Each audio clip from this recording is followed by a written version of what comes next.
Hey, well, no, it worked today. I had to install and reinstall this thing, but I got it up.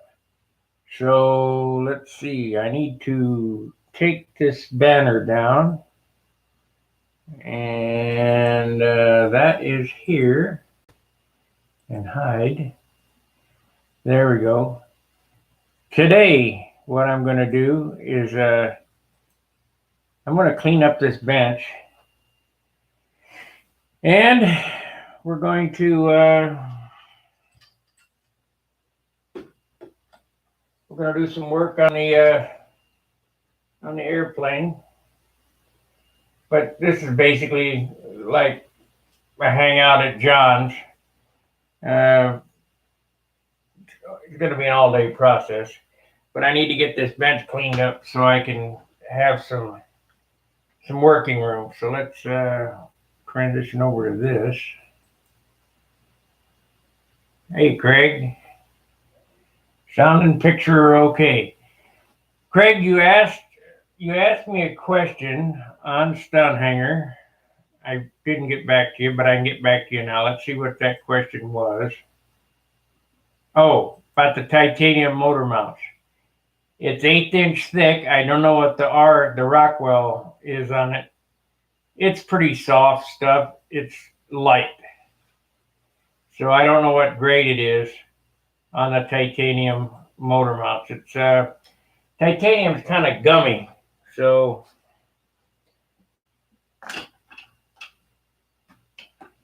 here's my superfill bucket that I keep showing you guys this. Let me break this out of here.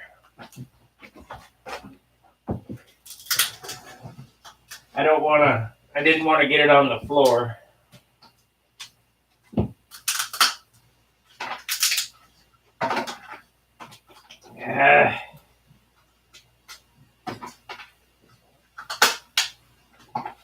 I'll do it in the trash can here.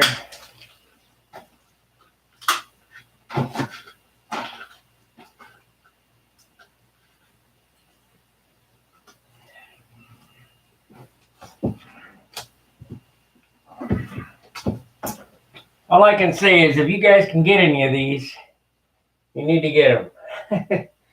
Because that was filled with superfill, and I just crushed it like that, and it broke right out, and we're good to go again. But I'm going to clean up this bench, and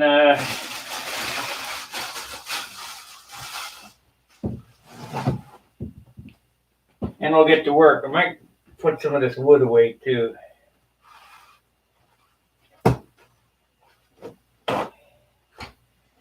But hell, what else have I got to do? Nothing.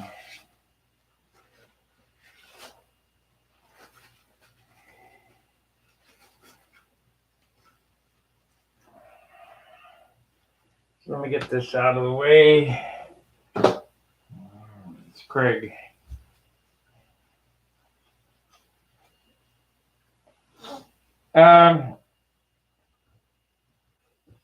See, I'm a nut. It's lighter than aluminum, so aluminum is fine. The savings on the titanium is so small. You don't have to use titanium.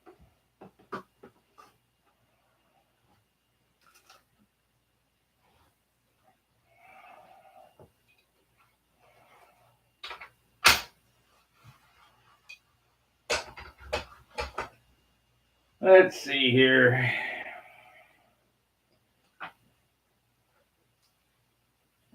I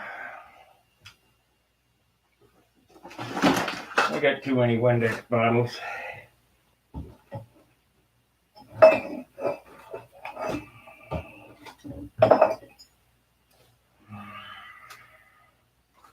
Someday I'm going to get a tool carrier to put these tools in.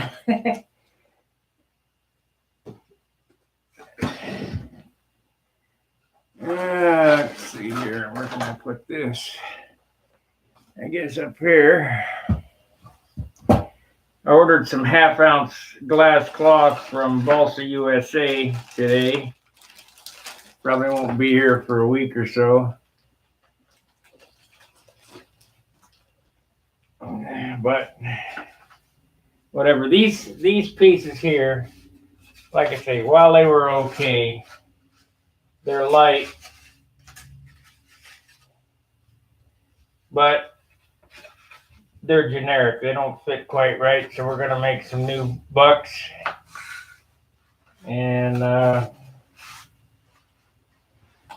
have some foam there.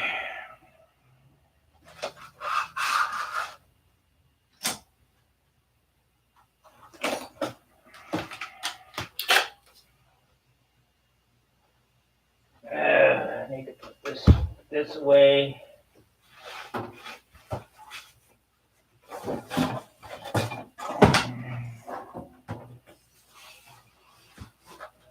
I've got to get the hump on if I'm going to get this airplane done by the Nats time, because the Nats is 1 month sooner this year. Right in the windy season. Plus, I got to build my zero. Yet.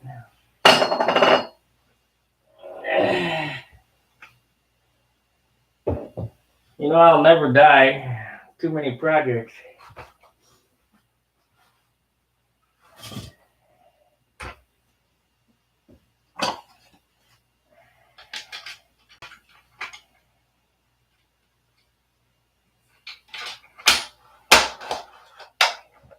Okay, I got the cradle tops in the car.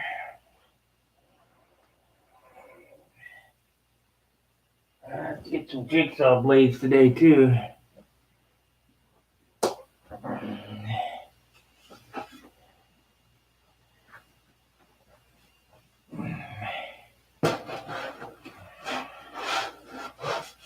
Not a whole lot of building quite yet. This will probably take me 10 or 15 minutes, so if you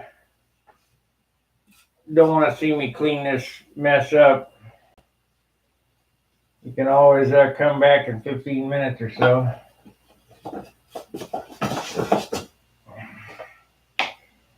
It just got out of control. A nice block here.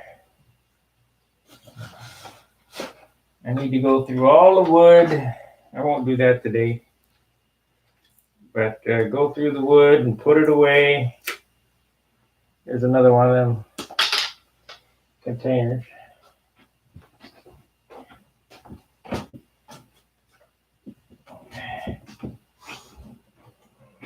need to rearrange all this crap. We had another one of these.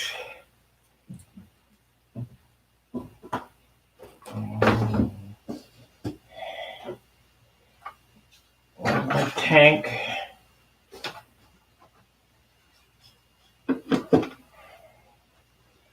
And my cowl. I got to be careful with this cowl. It has a washer in it that's totally unobtainium. It's a number 3 bored to a number 4, so that it would fit down inside that carbon fiber tube. And you know what? When you're out at the field, that'll be the first thing you lose. And it's irreplaceable.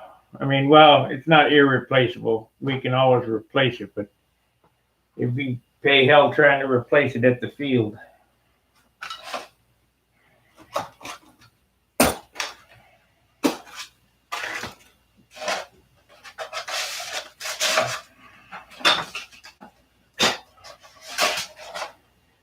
Well, I found my other ruler there. Of course, I brought another one back from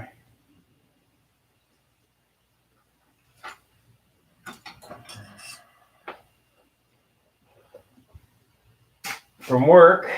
I'm putting the clamp up there. I gotta stop doing this. Is the audio okay? Because I'm working off this microphone up here and not off the one behind me. So I don't know. We got good audio. I looked at some of my older videos and the audio was just so poor.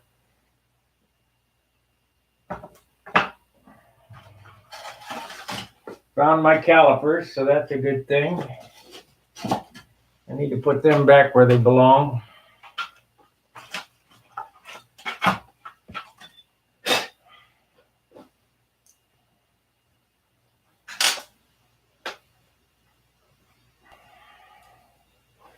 Good pair of Stunt calipers. You need those. Of course, with what we do, Harbor Freight Hobby $5 calipers will work. But when I was building Harleys, precision measurements, I got good micrometers and good calipers and so on and so forth. I got to be careful. I was looking at YouTube videos last night of motorcycles, and I got to thinking, well, that's just how it started back with airplanes. Looking at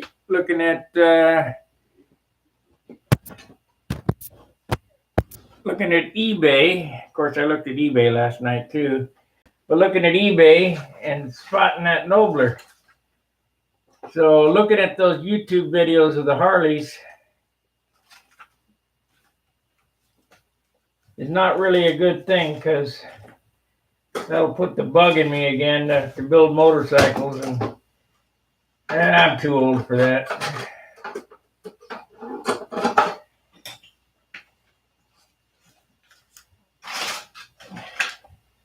The ground is hard.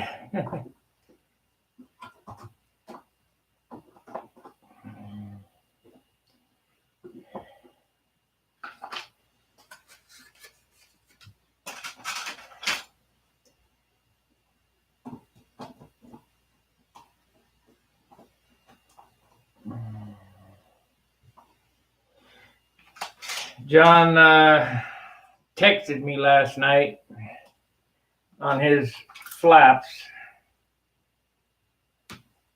and his flaps are not going to be usable. Molded flaps,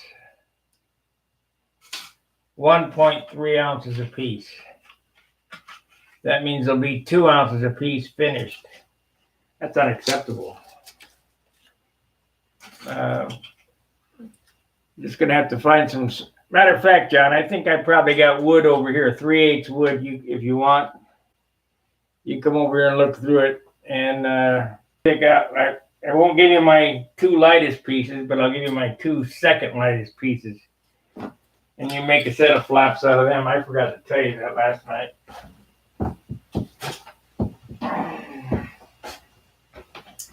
Of course, you might be able to get it all out of one piece because they're 4-inch wide. But I'm hoping to help you out. Let me call him.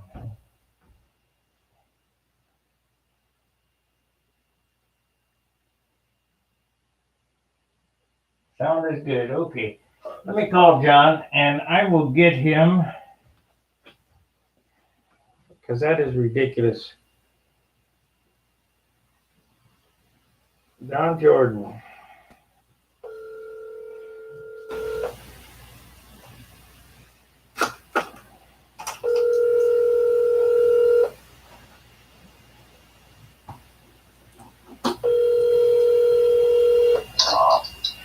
Hey,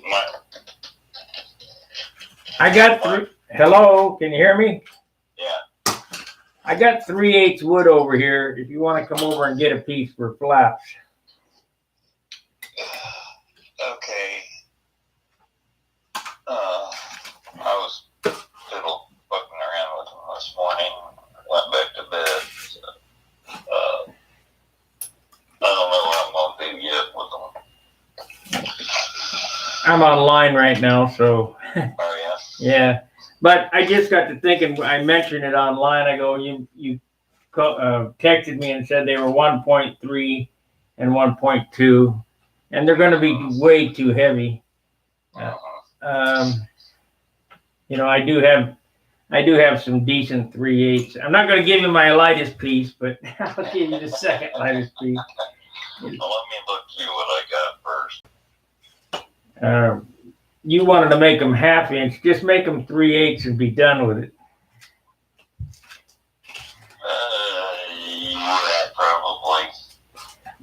Because I don't have any hand vents anyway, so that makes any difference.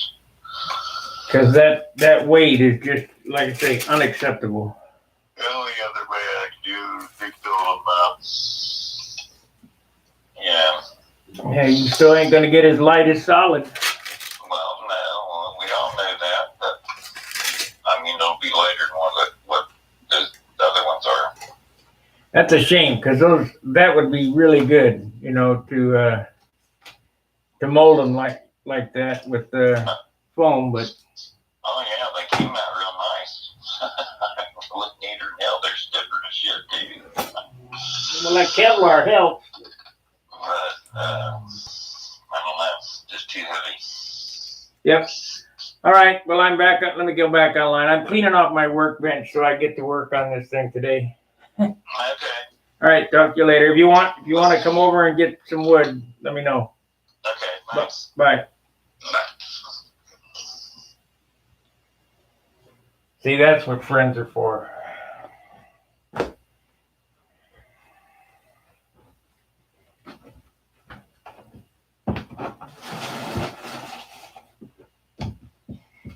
Let me move my little chart here. Put this over here. Keep getting my clamps up here. Them Harbor Freight clamps are the greatest.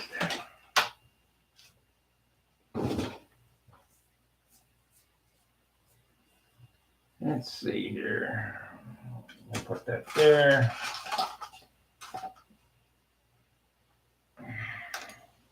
We're almost down to the bench. That's the charger. I need to charge that battery. Solder.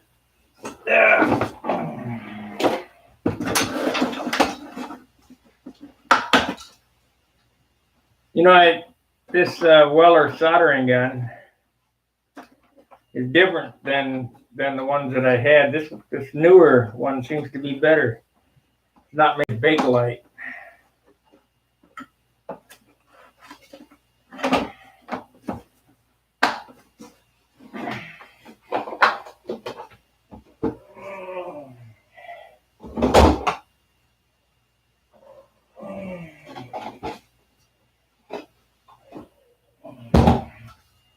Come on.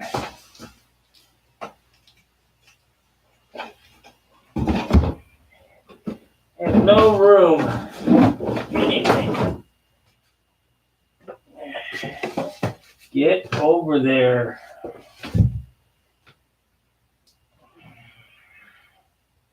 I got my Nats washcloth. Oh boy, it's a pretty crappy rag. We'll worry about the drawers later. I'll put the super fill over here. All the drawers need cleaned out, but I'm not going to bother with it today, or at least on camera. Let's see here. This is trash. Sandpaper, sanding blocks, sanding sticks, pins. That's some crap wood that I made up. Get the knife over here. God, I hate it.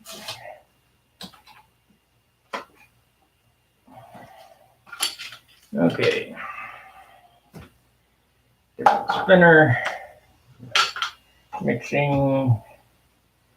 Need to order some more of that. Get over there. Number 20 or number 22. Hang these up.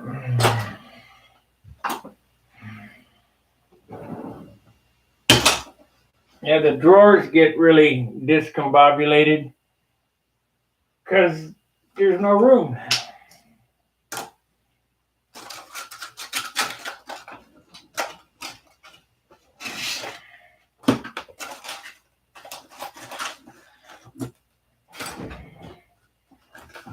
I suppose I could do like I do at work, and every tool has its place, but there wouldn't be enough room for all the stuff in a shadow box type affair.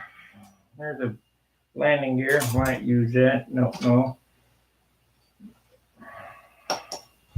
See these blocks here? I don't use these. I make my own. If you guys have watched in the past, they come out a lot better. You know, I'm going to save them because I might need a piece of hardwood somewhere or something. But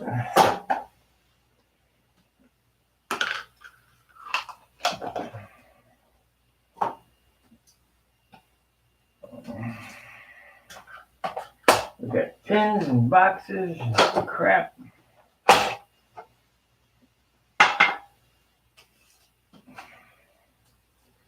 Here's some hinge stuff.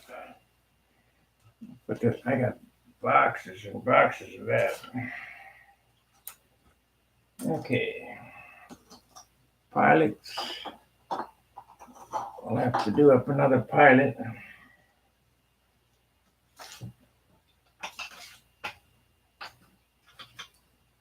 Piece of unobtainium fuel line, better hang on to that.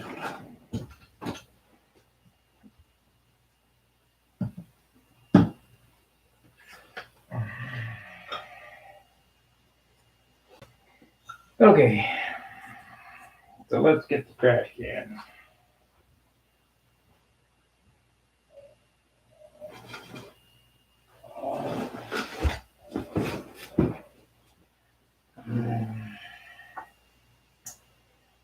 All right, all this, if I haven't seen it, I don't need it. Move this off. That's my rule of thumb at home. If I haven't used it in a year or haven't seen it in 2, throw it out. I don't need it. I'll get a new one if I need something.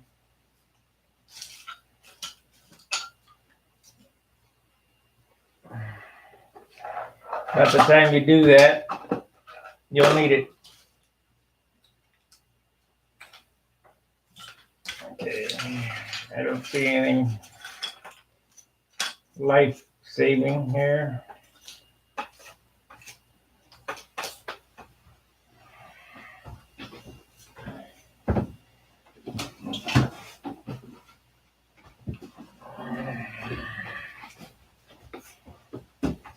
You know, I had a brush here, sweeper brush, and don't know what happened to it.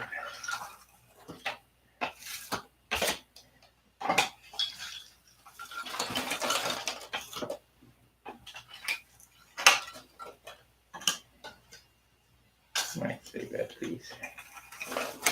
We might need that piece.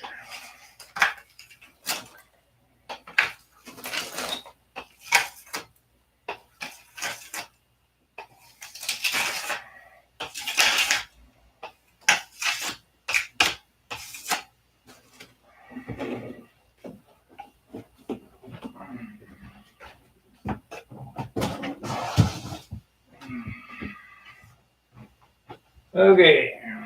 I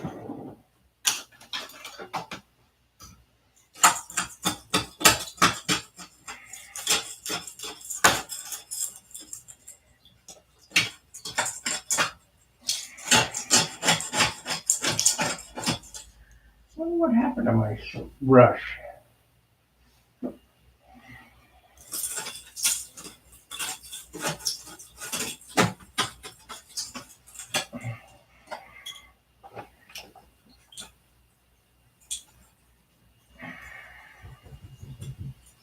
Need to get a box and put all this stuff in I don't use. Take it back to St. Louis. And then, about the time I do that, I'll go, shit, where is it? Oh, it's back at home. Throw that out.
Dabba dabba dabba.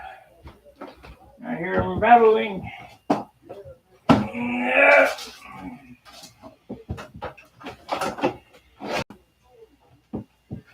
Okay.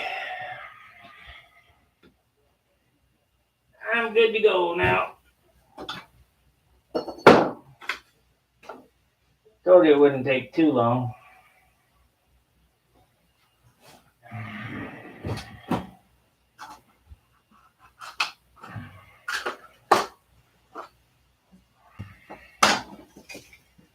All right, I can actually sit at the bench and operate of some sort.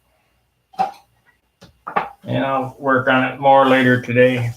But for now, we'll, let's see, where's the mice? Oh, man. There it is. For now,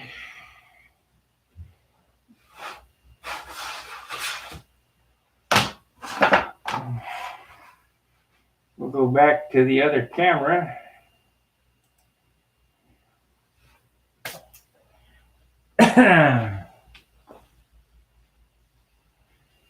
They quit making it, Craig. They quit making that red line, fuel line. You can get the this stuff here from Rodak. Let's see. You can get the large from Rodak, but the medium is just hard to find. And the large is just too big.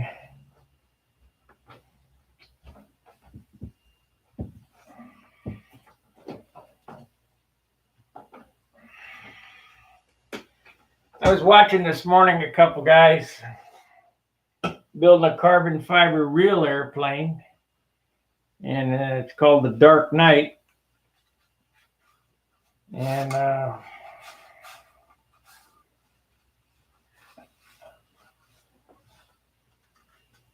no, Dubro fuel line's no good. It deteriorates.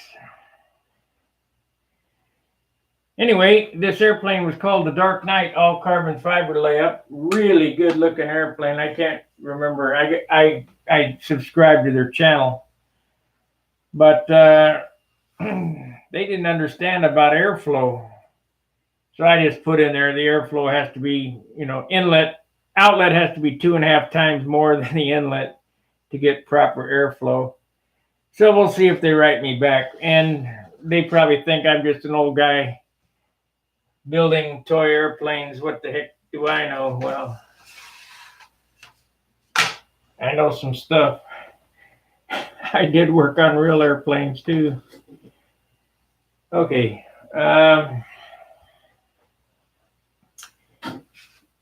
The superfill from last night. Let's go back to this camera here. I probably ought to switch this. I think I will. We'll switch that so I can get a better look at how this is going. And we need to minimize this. Come on. And maximize this. Now I got it. Now I got it. And we need to pop the chat out so I can see it better. Pop out chat. Okay, let's go.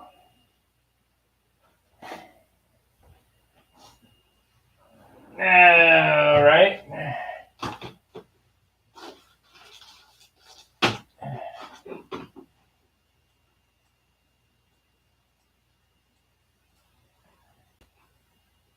Why won't that well,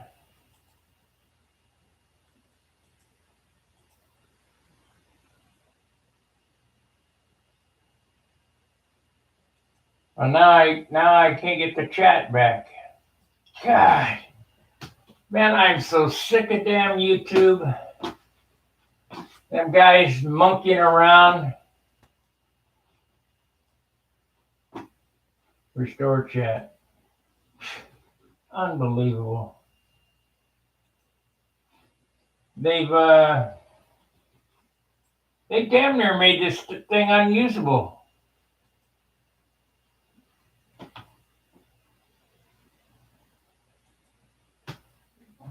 Let's pop out the chat.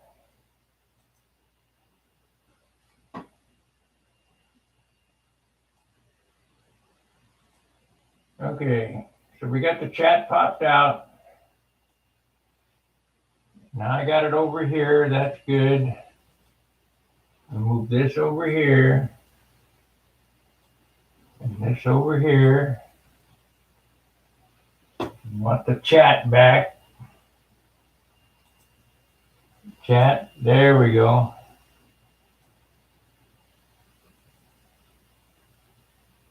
Okay. Oh, man. Restore. You know what? I can't do that. They, like I say, they've got it unusable now. Okay. Never mind. I'm sorry for the screwing around. All right, let's go to cam 2. Woo, blue. Let me turn down the white balance. Scene effects, background.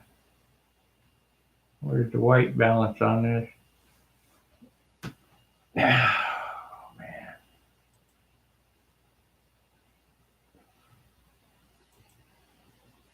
Forever 96, alignment, background, scene effects, border, transition. Let's go here, camera 2, auto white balance. There we are.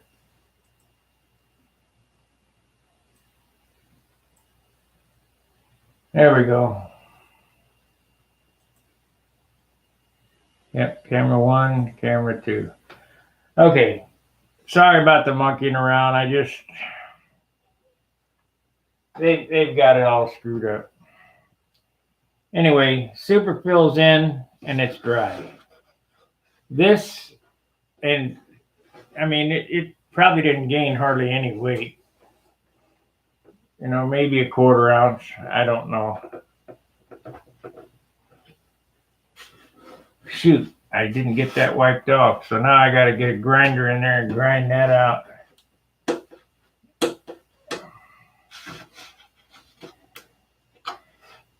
Grind that out where it smashed through the fuselage.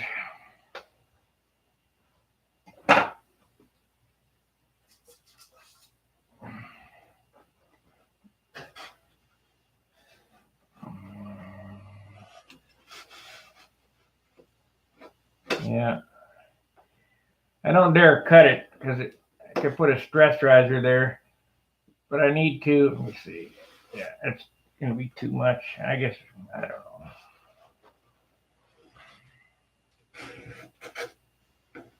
But it's all become one piece. So because this is a piped airplane, I'm going to go ahead and put it, it's not a piped airplane, but it's set up that it possibly could have a pipe. I'm going to go ahead and put the pipe floor back here. So just in case. That way I don't have to cut the whole bottom of the airplane off.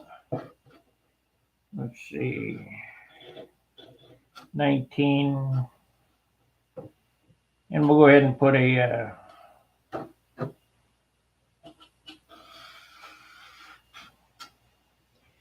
that'll stiffen up the back half of the airplane anyway.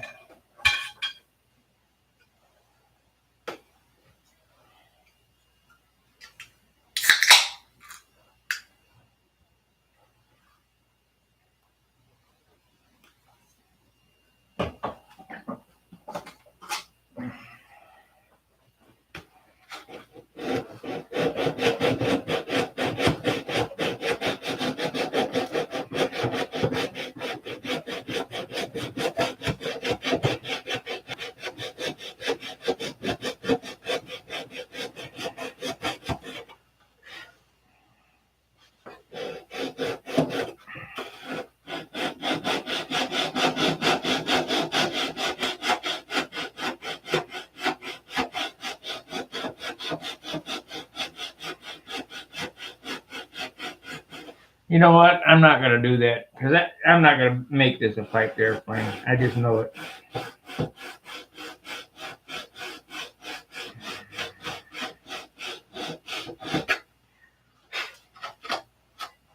And I want to get those joints flat. So we'll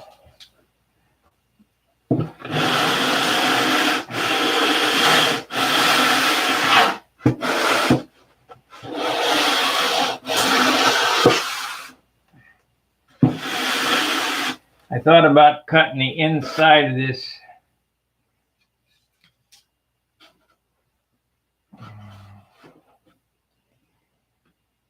Cutting the inside of these stringers out or sanding them out. I'd probably sand them out.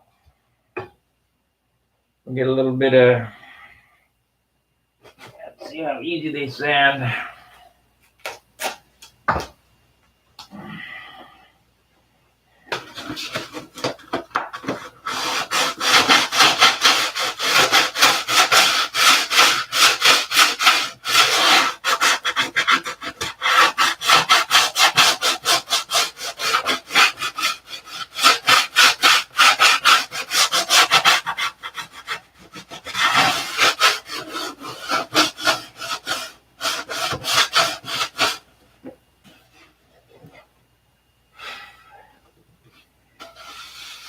Yeah, they sand all right.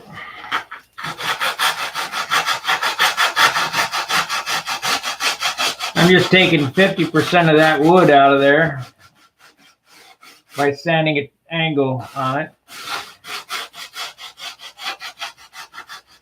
Because you don't need it, it's hanging in outer space, so.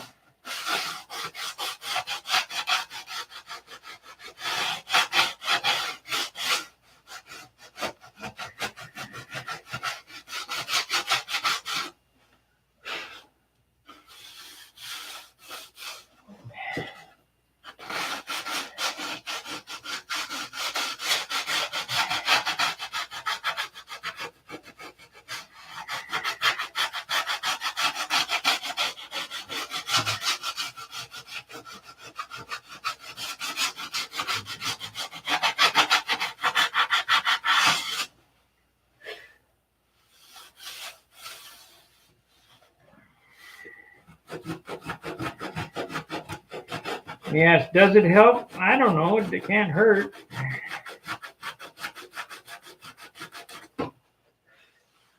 Not doing anything for strength, it's not a glue to anything.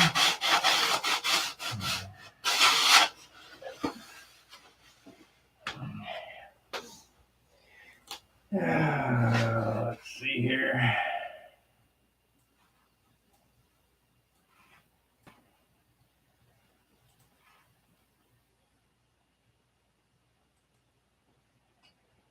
The chat says, I will catch you in the,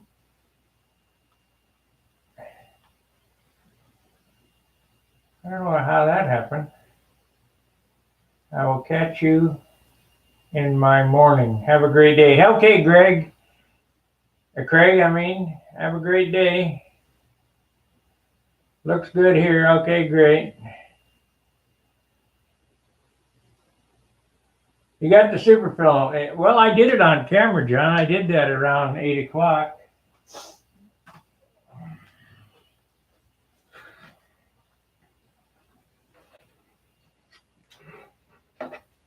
So now I'm going to hold this in my hand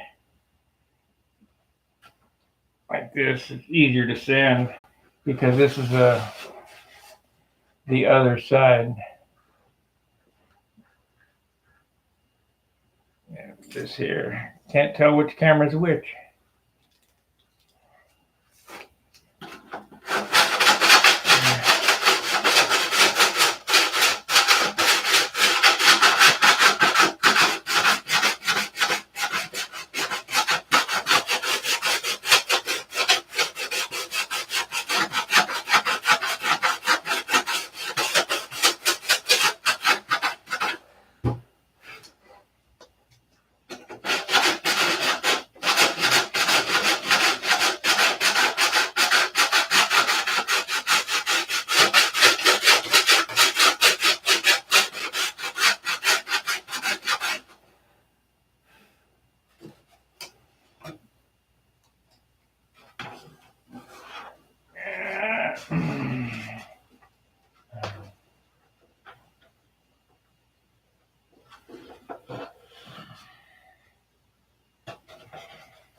Are there any stunt hanger members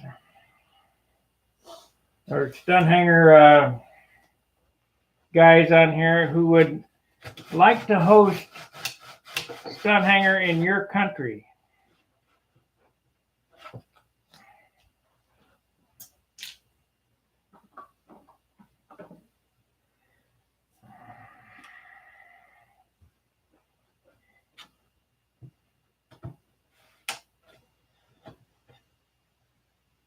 Different time zones. You know how Rusty does his, or not Rusty, but Charles does it used to be Rusty. Charles does the Hangouts. If you'd like to do it in your country in a different language, even though I don't understand it, we'll discuss it.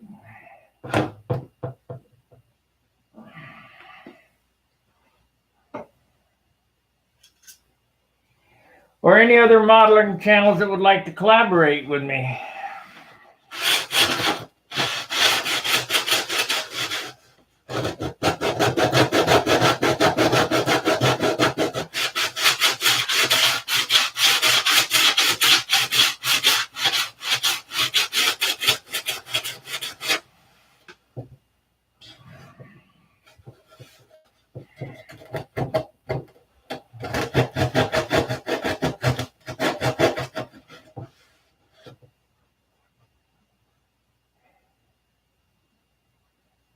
Oh, yeah.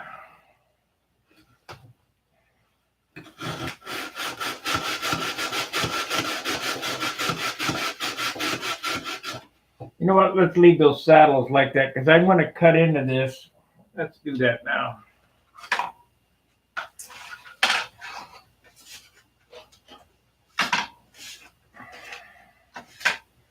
Need to build this saddle.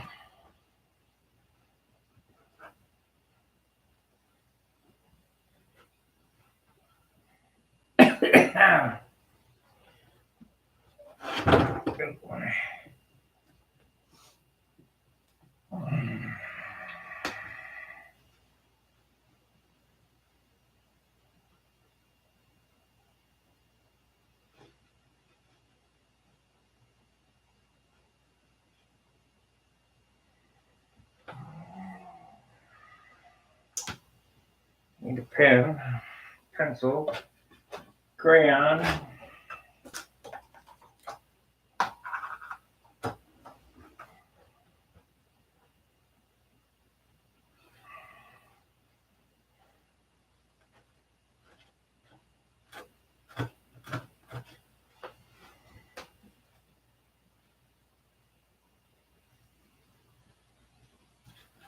Sounds like it's raining out.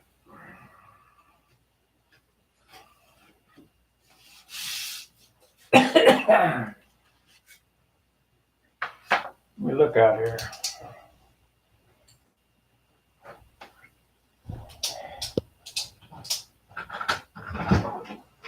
Yeah, it's raining.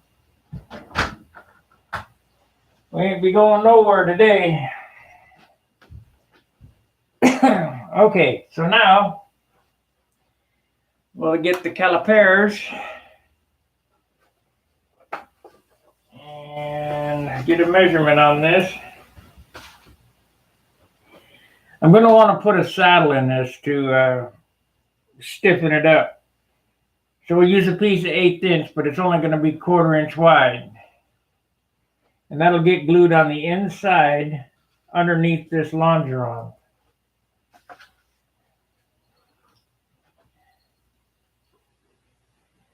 So we have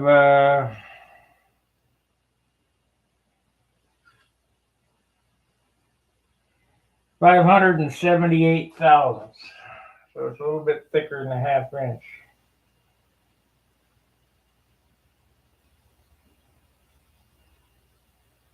$570. So we'll cut it at $570. Let's lock this off.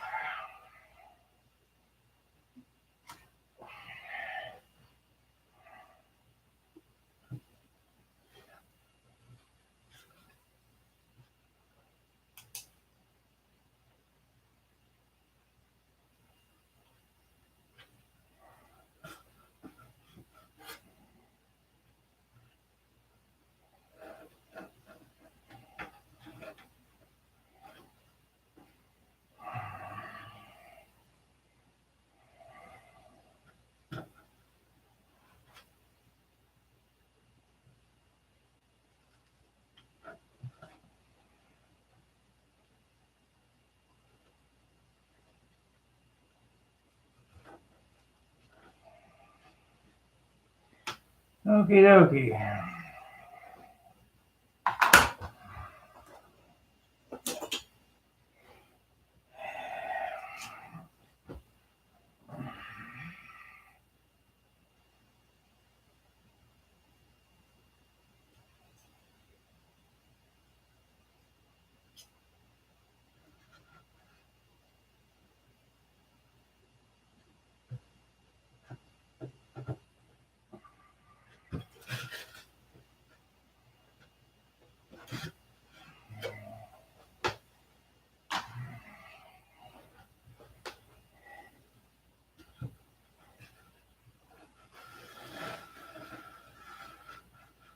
Oops.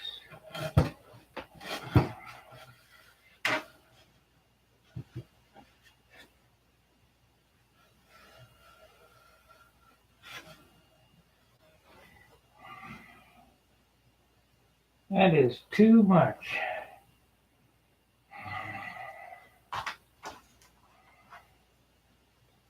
What's going on here?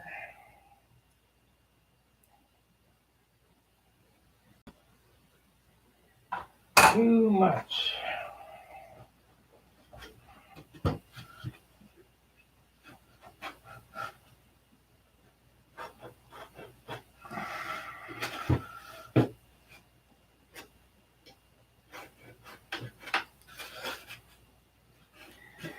Close.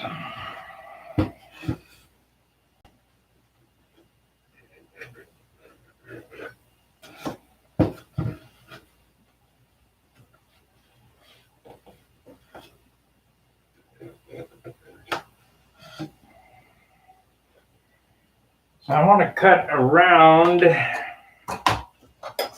slot in the front.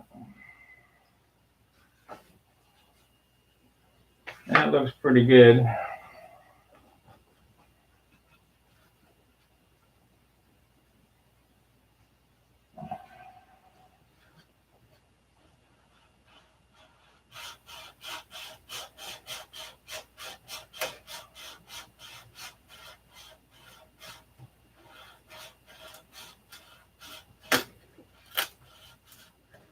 And we'll be taking that out anyway, so it don't matter.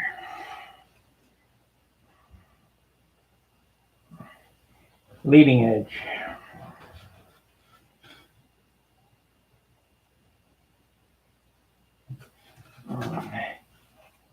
Oh, crap.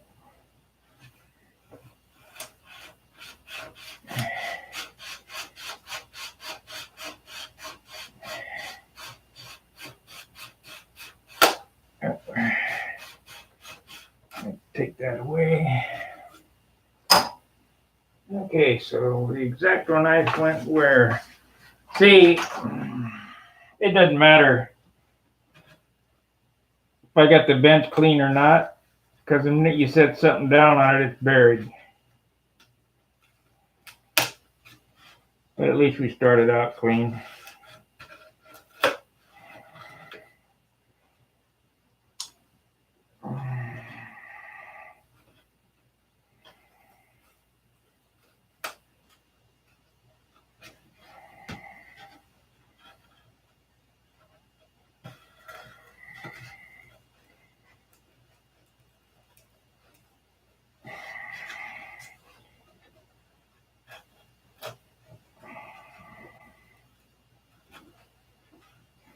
Now, I'm not going to glue this in. I'm just cutting a saddle. And it won't get glued in until after the top molding apparatuses are on. The simple fact that if you glue it now, when you pull the top piece on, it can get out of whack. So we use eyeball incidence. And it seems to work pretty good. So I'm not going to worry about trying to get them, or should I? Yeah, I don't know. That's a 3/8 hole.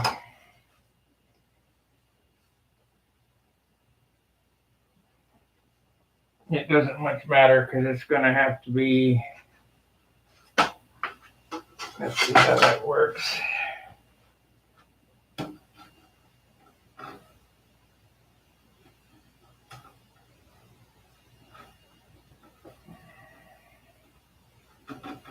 Ain't gonna have a whole lot of room for those.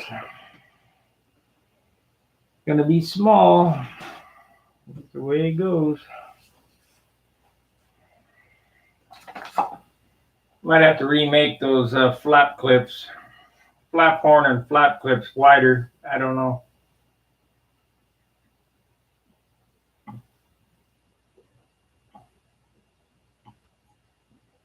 Because the features of this airplane are these strange looking flap angles and fillets. So it makes the airplane.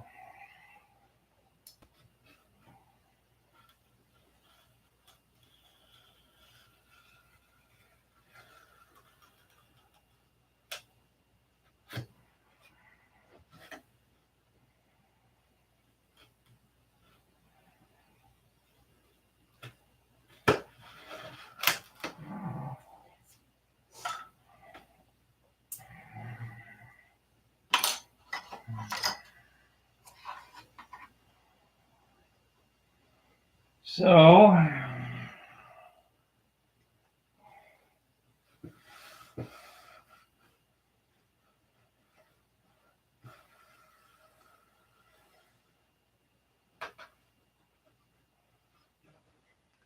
yeah, I can't barely see it, but I think I can see it.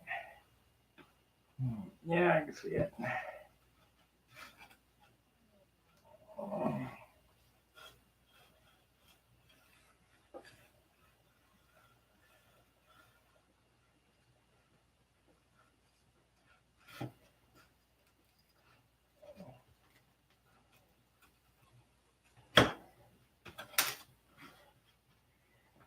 Okay.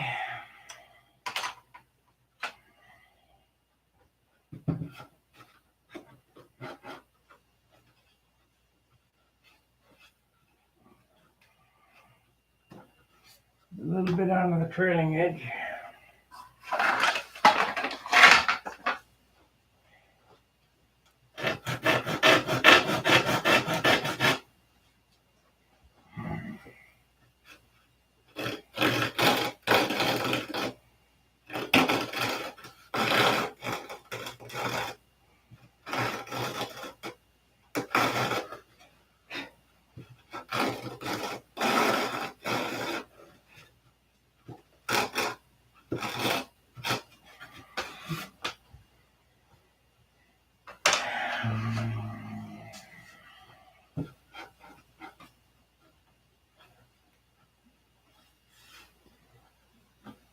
I guess I could go forward a little bit.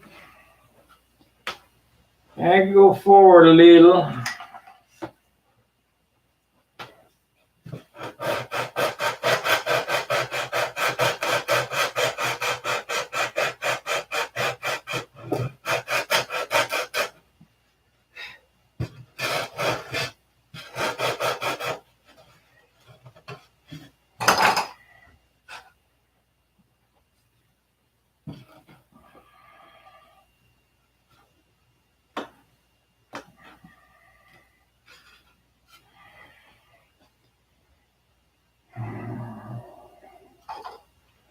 Dan, if you're watching, get to work.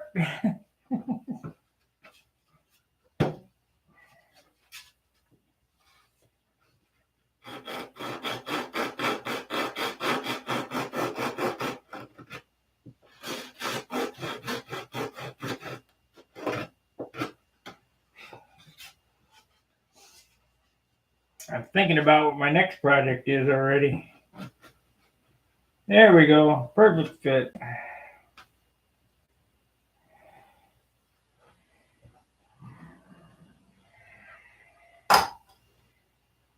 Okay, so let's see what we got for incidence, how that's going to work. So I need a stick. 2 sticks.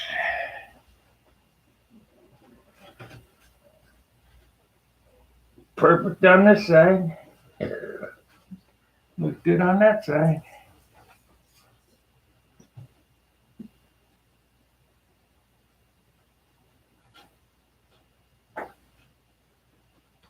What do we got here? On this side. What's the story here, Larry? Needs to go down on the front.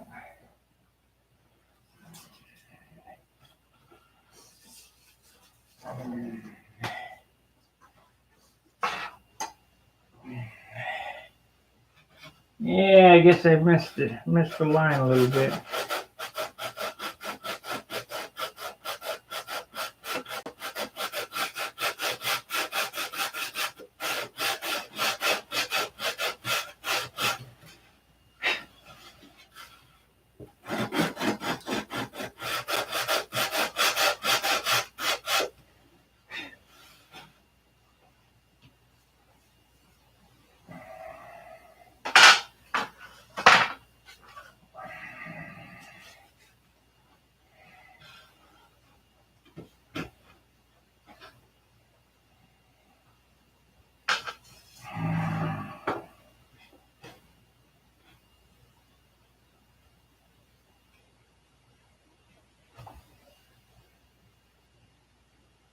There we go. That's perfect.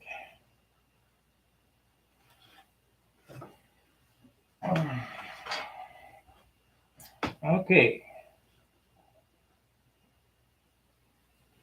We're not going to worry about getting this mounted.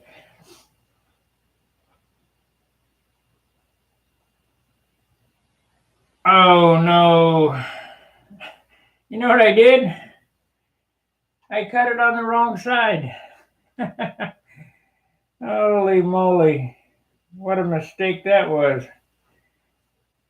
Oh, shoot.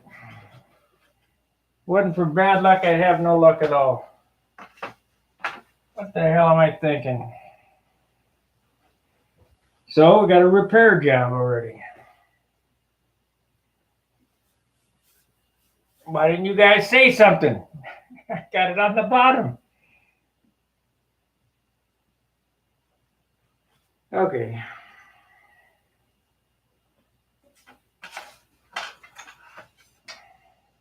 I plan to do that. Right.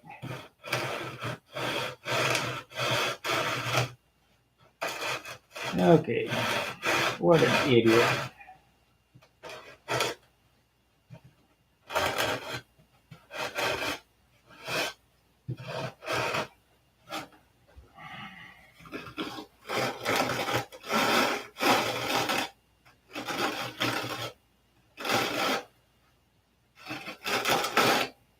And don't say, I thought he was doing that.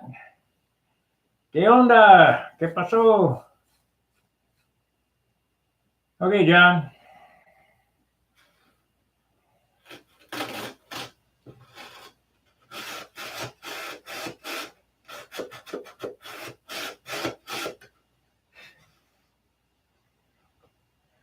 All right.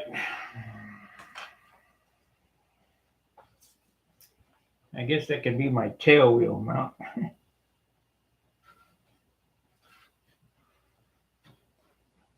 So I need to cut a piece to go in there. Damn. Damn. What was I thinking?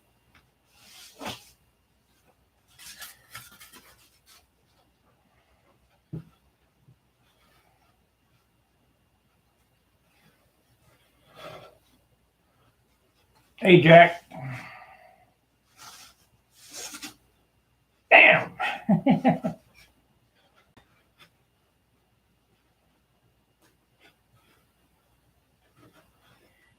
What was I thinking, guys?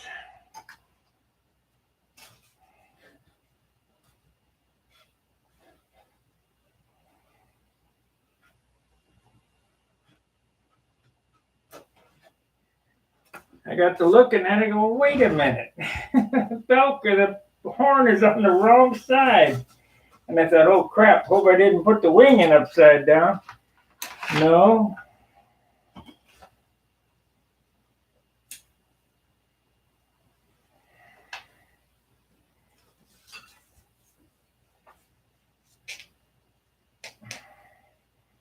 Didn't put the wing in upside down, just put my head on upside down. But it ain't nothing, it's only wood.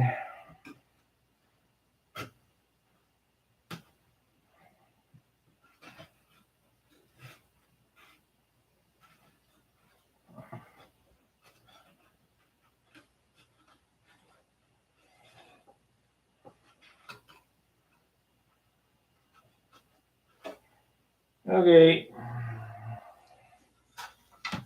So let's put a snorkel on this so I can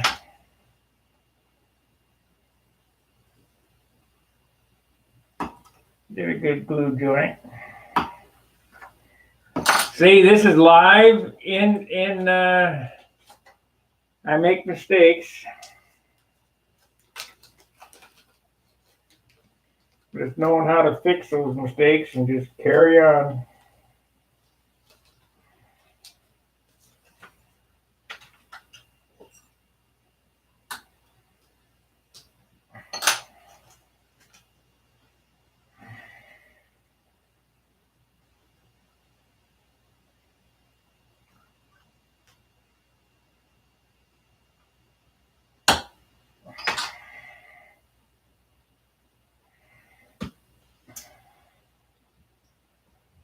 We gotta have the mariachis here. Allá Rancho Grande, allá donde vivía. Allá Rancherita, Caligula Medici. I wish the heck I could play music. But YouTube won't let me. That song I'm singing is an old Mexican folk song talking about a farmer who put his underwear out to dry.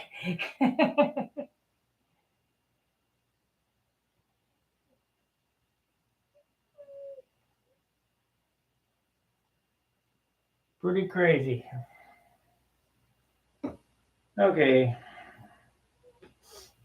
Let's try again.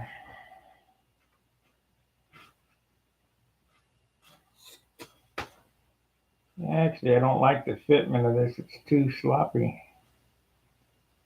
It's gotta be a little bit bigger. Let's sand it to shape.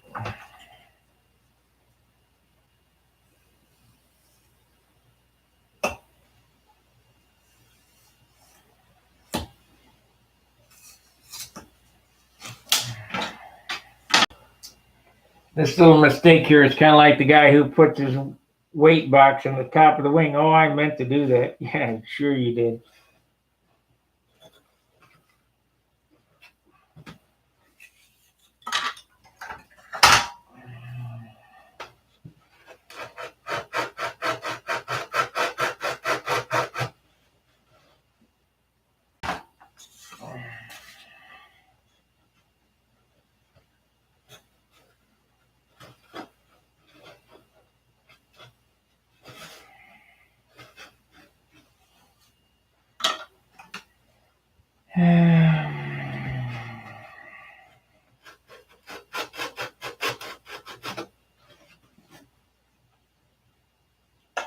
Hey, John, if you're coming over, bring one of them flaps with you. Let me get him on the line.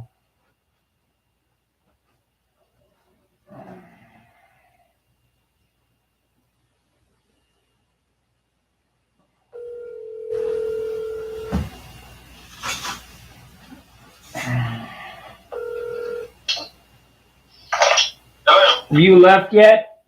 I'm sitting in my car right now. You bringing one of them flaps with you? I didn't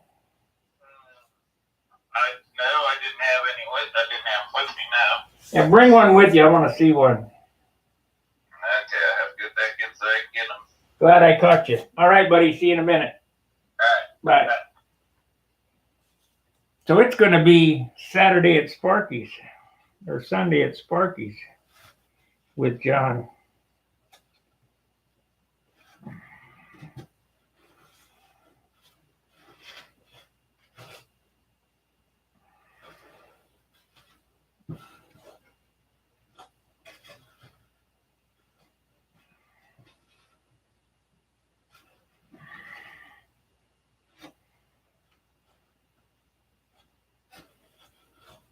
What a bonehead move this was.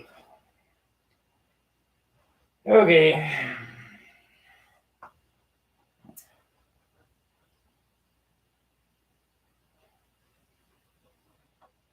Maybe I'll have it fixed before John gets here.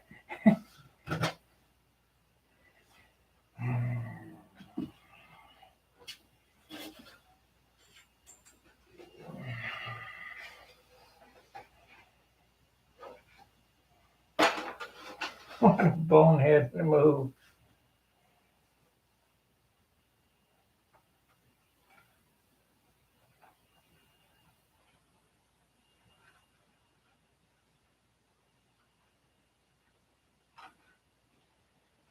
Bonehead.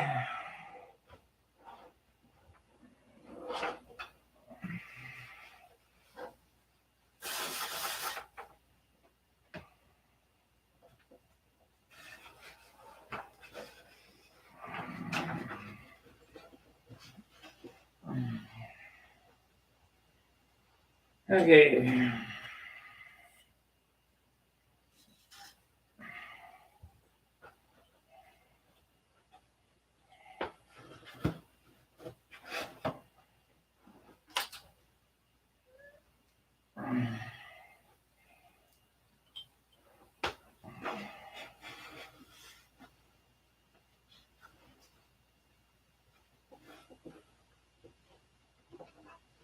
Cut it big and sand it down.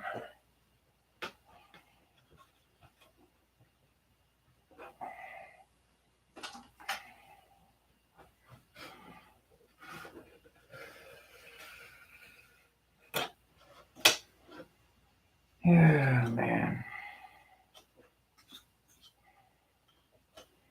That's the first time in my life I've done that.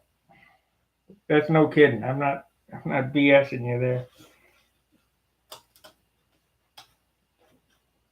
I've done other stuff, but first time that's happened. Usually I'm not making movies, so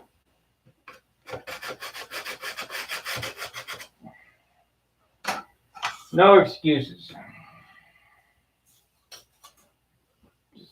Something that happened.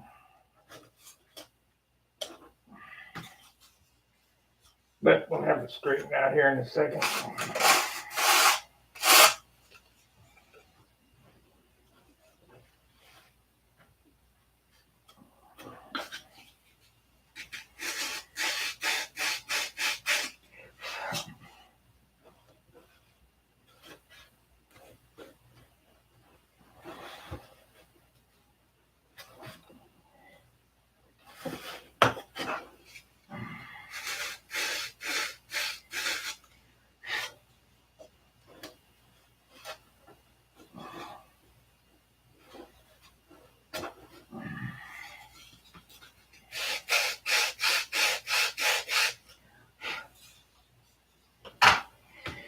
What an idiot.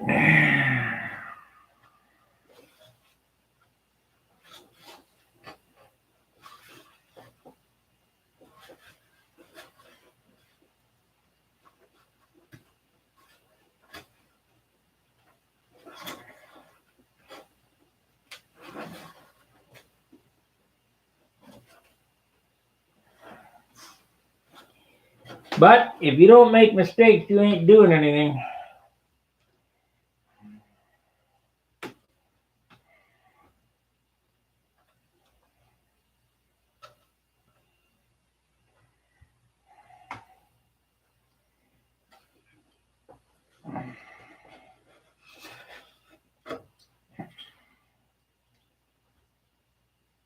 Sure looked like the top to me. What an idiot.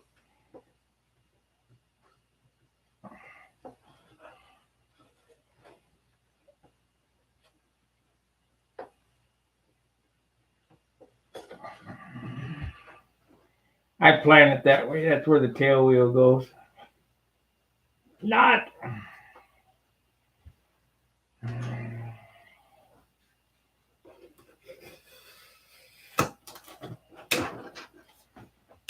Okay.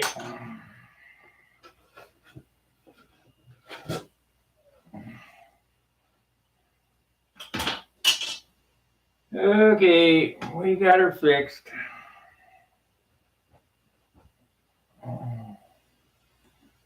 Let's see now.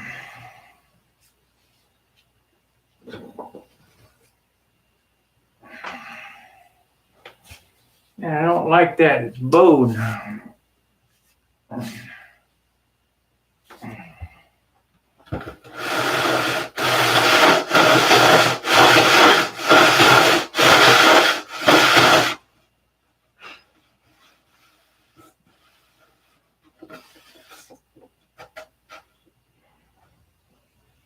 What do you guys think of that? Was that not good or what?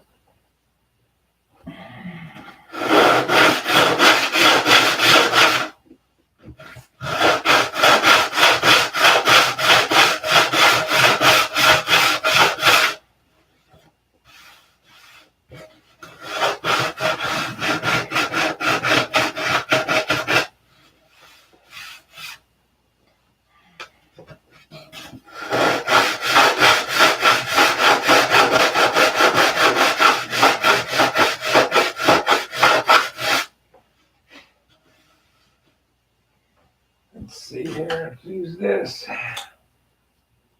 We got two, so we'll use that. What the hell was that fucking?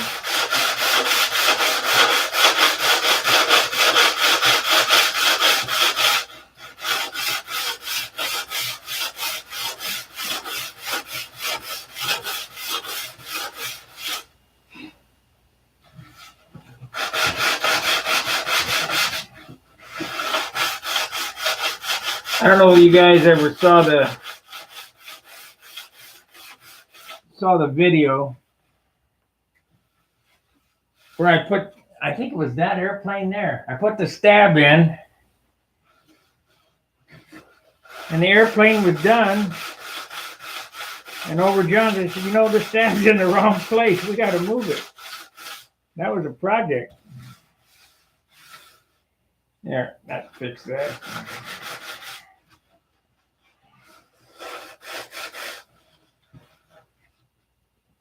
I need to glue that before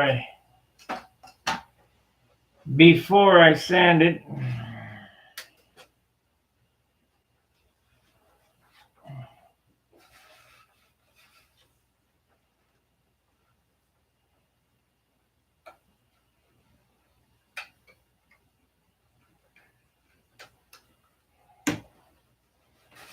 That was a project.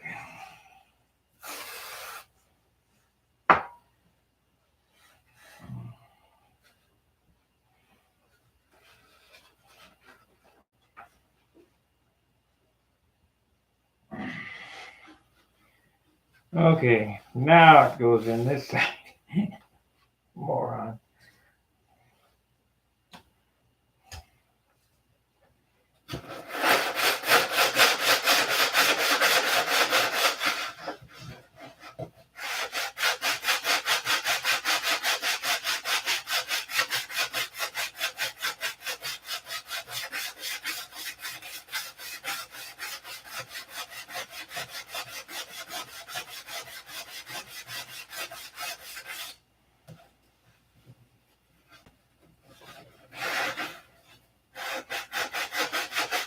Yep, you don't make mistakes, you ain't doing nothing.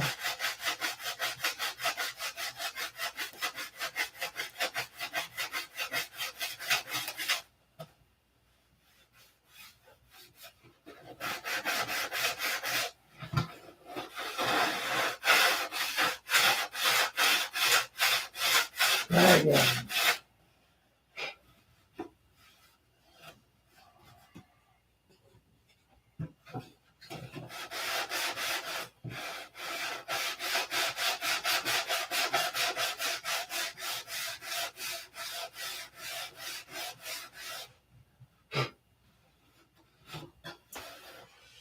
Okay. Whoops. Ready to go again.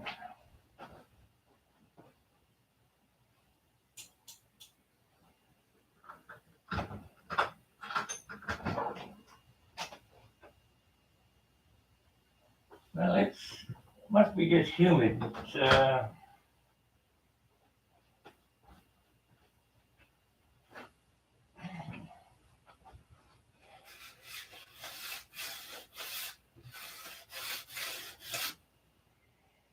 Okay.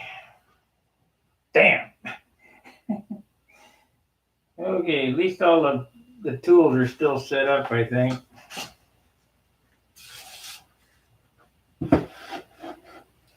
Try again.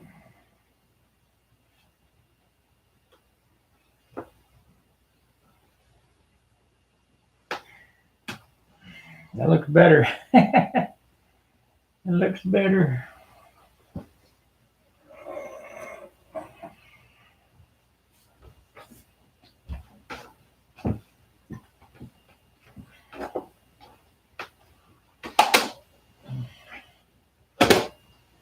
You see, the workbench is already cluttered and I can't do anything on it because there's no room to put anything except for on the workbench. So I'm kind of screwed. We've been on an hour and 20 minutes and haven't made any progress except the bench cleaned off.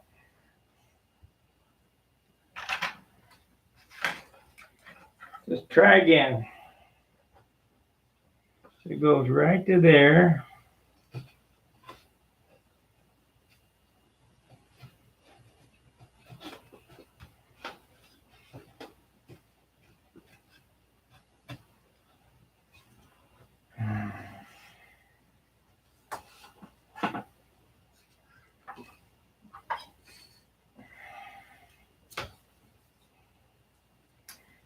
So we need to set this right like this.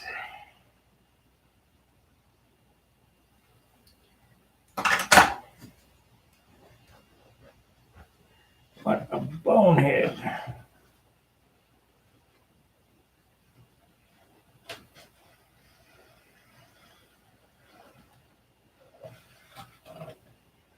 Okay.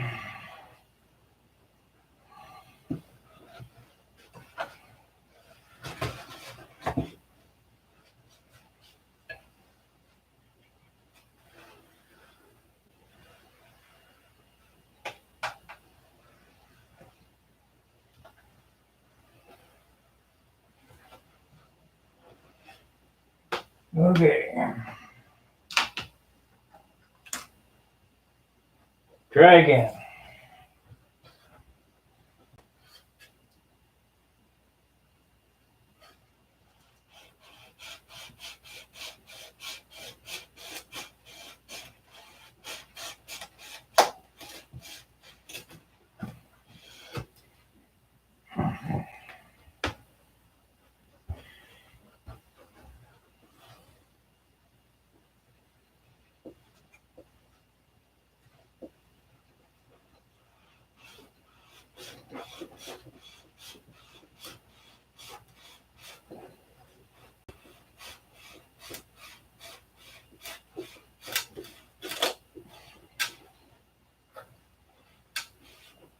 Wow.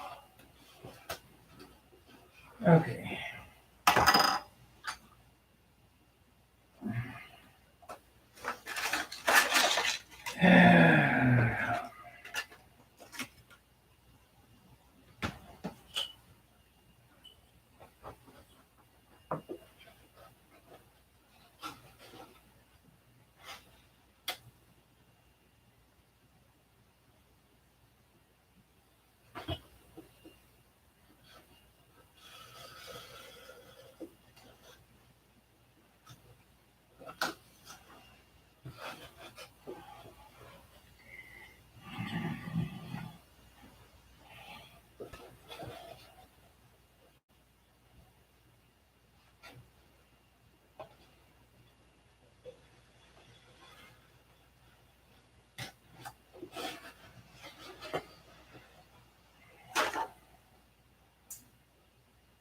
How many guys ever done that?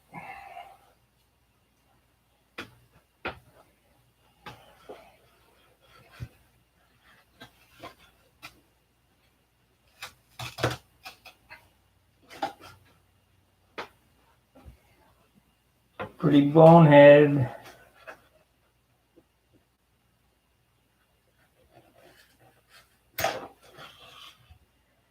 Pretty bonehead.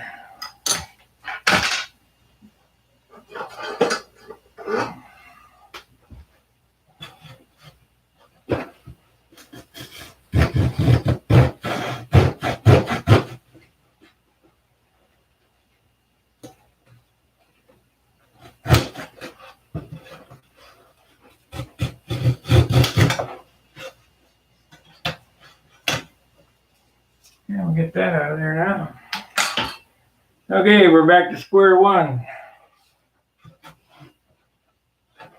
Fits better. I learned from my mistake. Okay, let's see what the tail moment is. Let's see what's my projected number.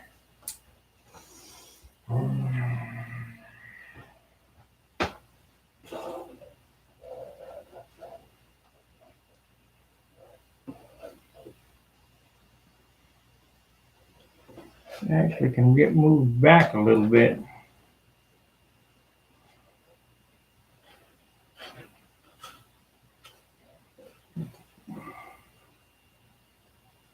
Nah, it'll be fine right there.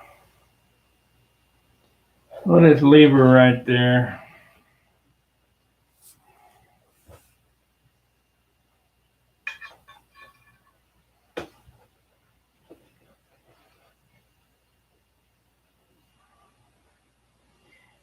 So, need to move, looks to me.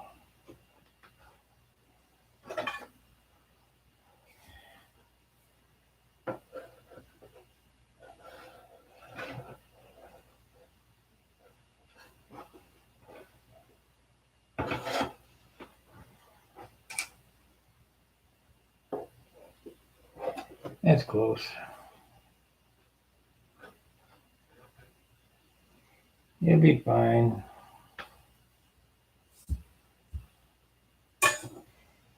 You know, 16, 17, 18, I don't think a whole lot matters.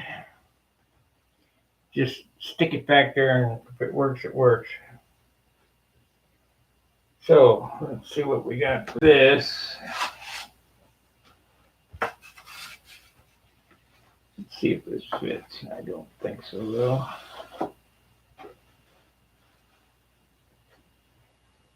I could use that. I don't know.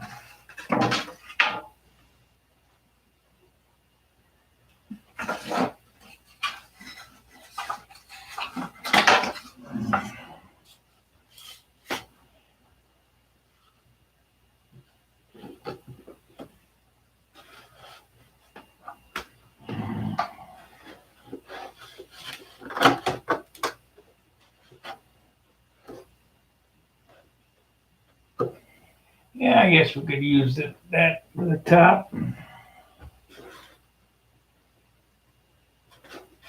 Not too awful hateful.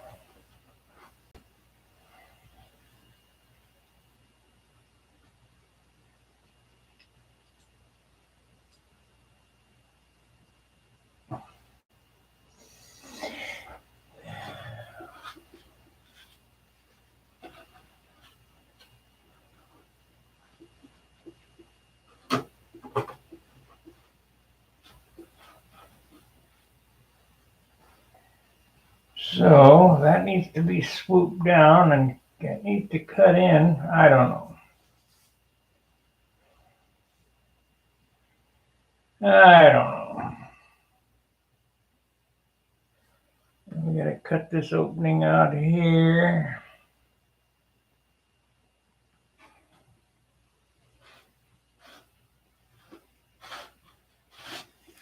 It's so light, it just.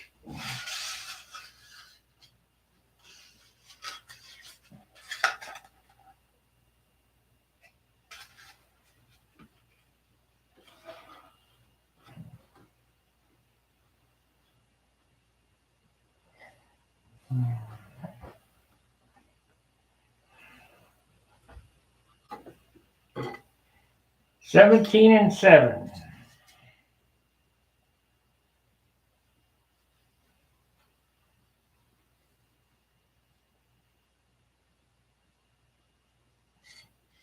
Yeah.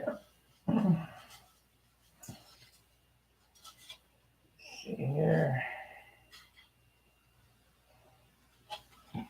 Light. Yeah, it's only wood. I fixed it.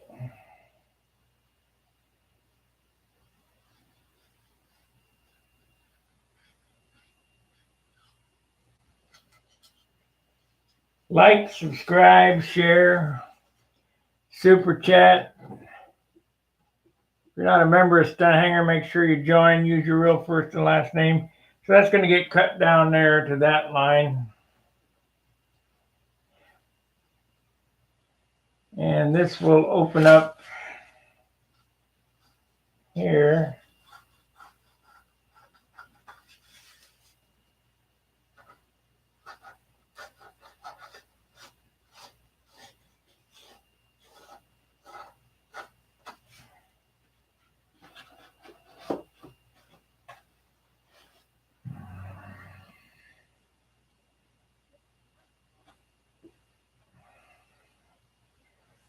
It actually is kind of too tall. I don't have a real good block to carve it out of.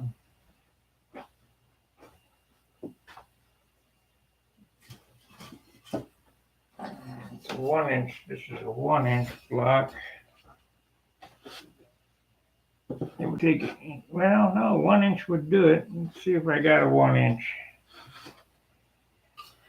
I might have a 1 inch block.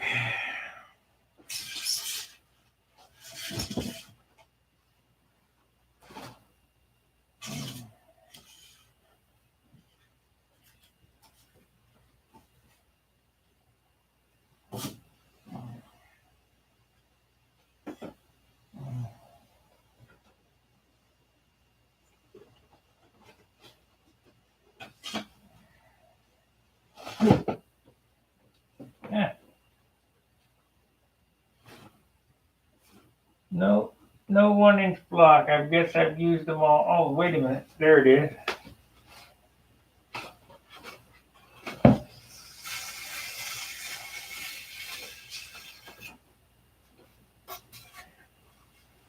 There it is.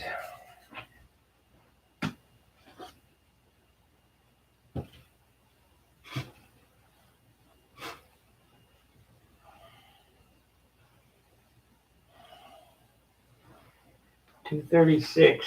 Let's see what weight wood that is. It's in the 6 pound range. I'll go ahead and use it.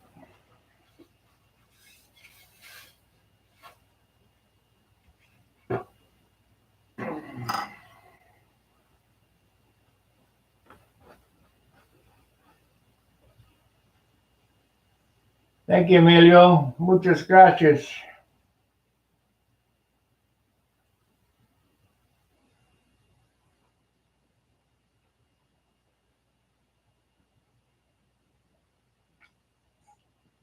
John will be over here in a few minutes to pick up some wood. He needs some flap wood because we're going to get to see these molded flaps that weigh 2 ounces apiece.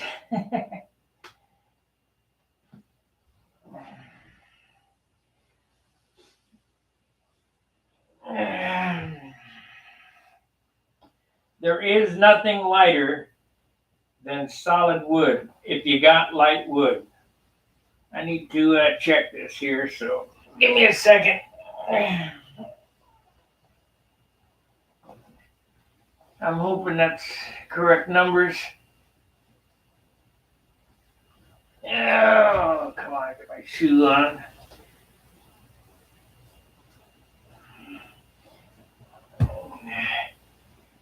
$1:30, hour and 30 minutes, and still ain't got nothing done.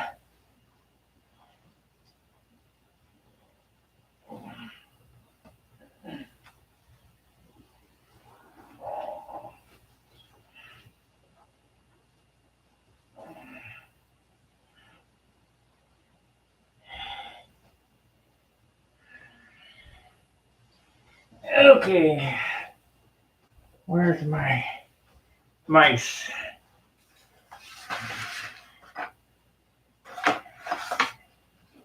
Let's put this on.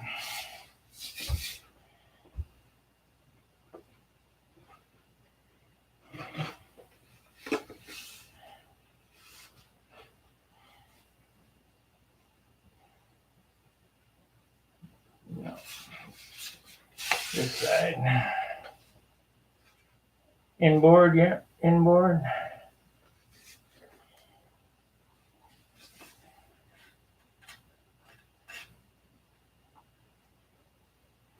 Dan, you better be sanding.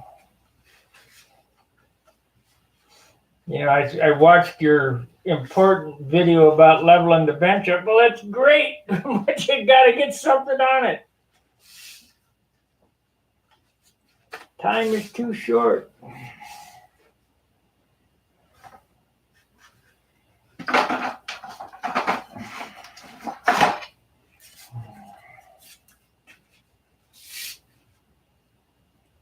And you'll thank me for all the pushing I'm doing this summer when you got a toy to play with.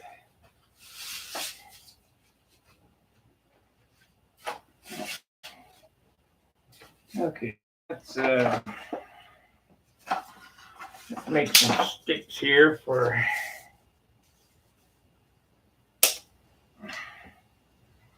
doing this.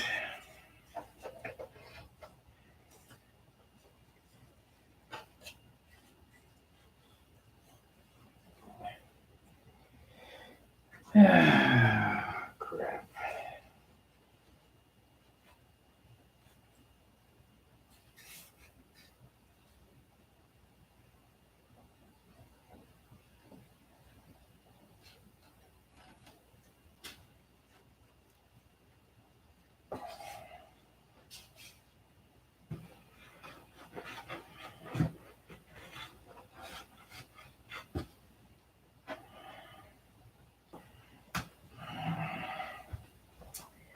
Well, does that look about right? Looks about right to me. Oh, I was checking numbers. 236. We need a stunt banger. 236.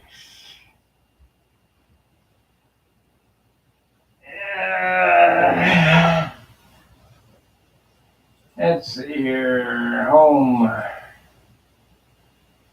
Yeah, that's it. Take all day to get there. Density calculator. 236. 236. 36.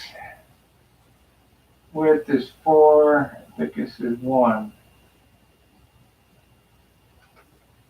Calculate.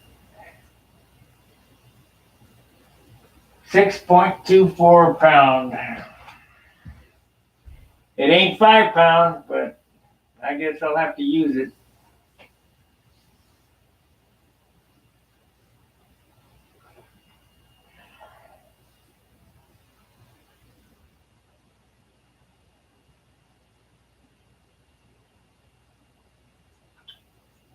I guess the first thing to do is going to be get a push rod made.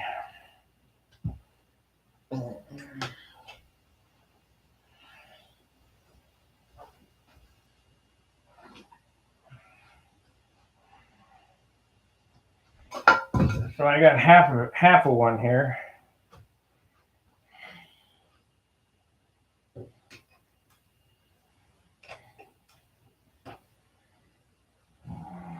So, and I got the other half right here in my pocketto. We need to cut that off. It's solid.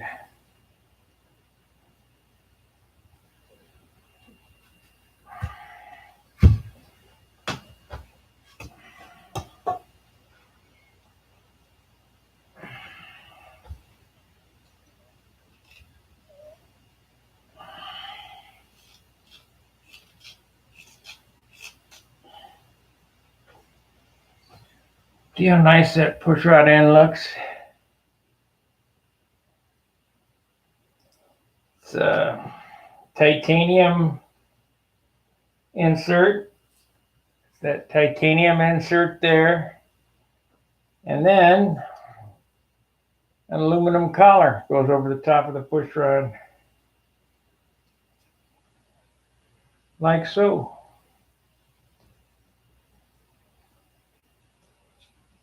And that makes for a clean install.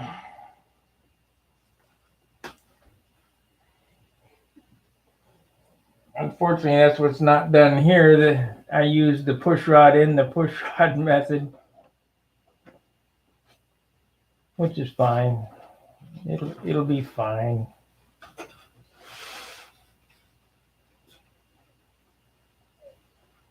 was trying to get an approximation of what the hinge lines are, so I can get this push rod made.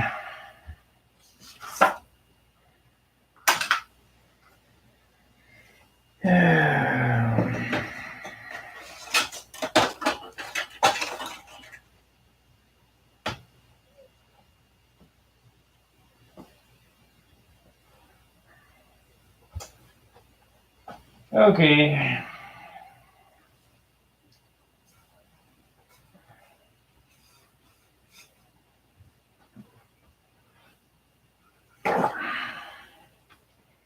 As you can tell, I'm not very organized this morning.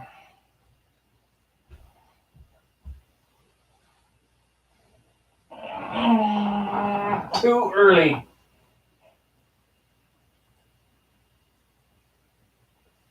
All right. Hey, there's John now.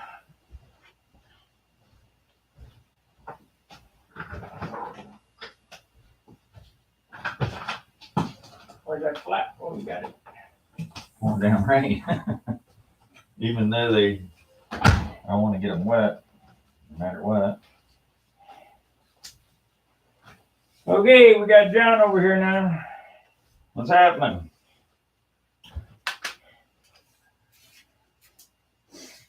And these are some big mamas.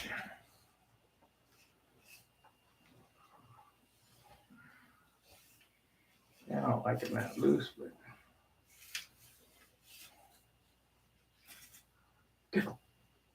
warp. Yeah, it's all right. It's not that warped. I'll just take an iron to it and iron it flat. Taking match to it and burn it straight. Yeah. Or a hot air gun or something, weigh it down. We're gonna use them on. It's too heavy. I don't know. I got 2 days worth of freaking work in them. But they're pretty stiff. That Kevlar thread in there stiffen them up pretty good. I might build me a set of geodetic ones up, maybe, down the line here. And use that thread on them as like a little cap script on all the ribs. I don't have any half inch, but I That got molded leading edge stuff is neat. They're a pain to build because you gotta put these hinges, especially if you use these kind of hinges. I don't have any half, but I got some 3/8. Well, I gotta be able to get 2 flaps out of a piece or 2 pieces or whatever it's gonna take. I don't know if you can get 2 flaps out of one 3-foot piece. That's why I wanted you to bring them. It really should be about another 1/4 inch bigger than this.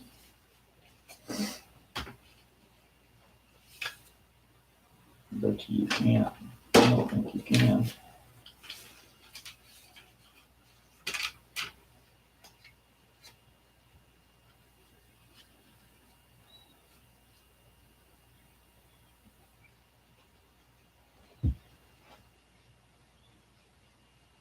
Overhanging up here, 1/2 inch.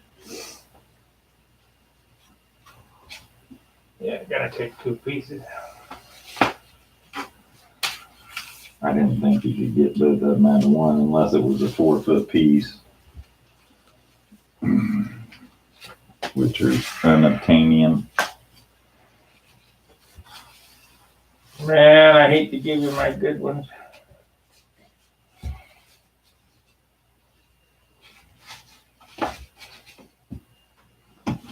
If I'm going to end up at 3 ounces again for 2 flaps, then No. it's not doing me any good. Well, these are all good wood. Yeah, that one, those two, that's a 5.6, but it's kind of bowed. That's a 5.5. That's straight. It's a 5.7. That's straight. What is that gram wise? 53, 54 grams.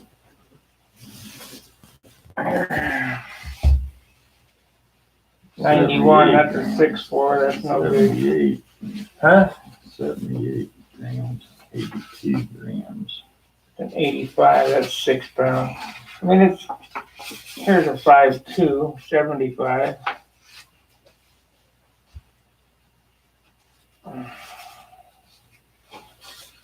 I'd rather try to get them as close to each other as I can. Otherwise, they're going to be. There's a 5.2 and a 5.3. That's closer yet. One would be stiffer than the other one. The problem about taking them out of two different pieces of wood. That's a good piece of wood. That's a 5.4.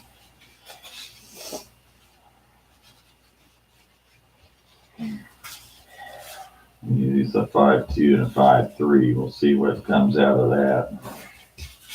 3/8. I had these two picked up for my next airplane. That's why they had flat. Yeah. What are those? 5.2s? Yeah. Yeah.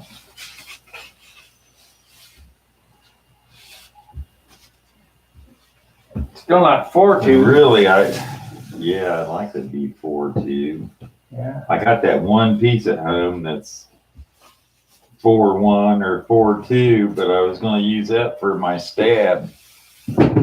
And it's only 3 inches wide, and I'm going to have to splice a piece on the front of it, but that's all right. I can get that piece out of the 3-foot long piece. Those two you want? Yeah, these two right here. Yeah. Did you see what I did this morning? No, I didn't get on there bright and early. I was up at 3 o'clock working on my airplane, and I didn't realize you were going to get up bright and early and get on the stick. So Look at my airplane closely and tell me what's wrong with it. closely, what's wrong? What's almost wrong with it? There we go. Well, the lead outs aren't coming out the wrong side. That's pretty close to what happened, You almost put that on the bottom of it. though. Look, I cut it. I was gonna say something to you. Yep, I was gonna say something to you. You know what I did? Guess what? Where's a little square hole out here on the tip of the wing? On the top. It's on the inside wing. Oh. So at 3 o'clock in the morning, I'm cutting out the weight box and moving it to the correct side and switching the bell crank around because I had the wing laying there upside down on the table. Yeah.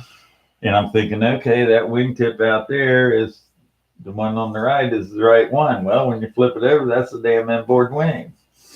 And it's easy to make. It's easy to do a faux pas. Yeah, I was going to say something to you about that. You got that airplane right side up? And I did. You'd already cut these holes in it by the time I thought about that. Yeah. Well, I did it. Yeah, well, it's only wood. Yeah, I know. It's only wood, so you just fix it. That's one thing nice. Man, you got it roasting in here, don't you? Heater's off. Are they? Yeah. My sister used to live in a little apartment like this, and then she always had her door open. I said, man, I'd go walk in there and be about 90 degrees. I said, man, you sunbathing in here or what? She's like, no, man. She said, and she lived between 2 apartments, so all of her outdoor walls pretty much were heated. Mm-hmm. And so she didn't hardly have to turn the heater on at all. So that's what's going on here. Yeah. Back there, and there. They're running their heater wide open. Yeah, I was wondering if you were going to do that. Although that looks pretty good. That came out real nice. That hole's all up there.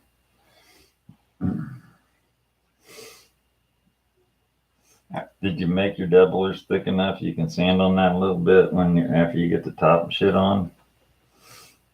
If you Doublers? need to. What are you talking about? Oh, these that go in here then. I haven't put a saddle in it yet. I will. We're going to.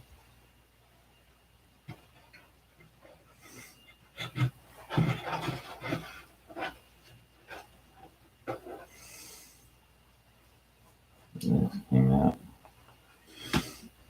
Well, I tried to get it right, but see, I don't know what I'm going to do here about fillets, because it's supposed to get, it'll get what it gets. Supposed to sweep around like that. Yeah, it'll get what it gets. Well, This would have needed to have been that wide. yeah. Well, these aren't glued in there yet, are they?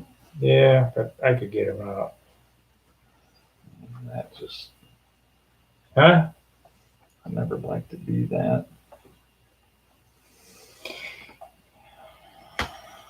Yeah. I'd need a new horn, which I don't have. I don't think. Seems like with this airplane, I make 2 steps forward and 3 steps back. Yeah, I got a flap horn. we got a lot of little details in this thing that can really wreak havoc on you if you're not careful about it. Not the flap horn. So why can't you use that? It's got one there that's an inch or 3/4 or Because this is an adjustable slider. you never adjust them anyway. Yeah, I adjust them all the way up. You make them 5/8 or whatever. Drill you a hole at. Go ahead and drill you a hole at 5/8. It's or also whatever, 1/8 inch. This is 3/32. it is. Heavy. Heavy, heavy, heavy. Way back there. I'll look and see if I got one.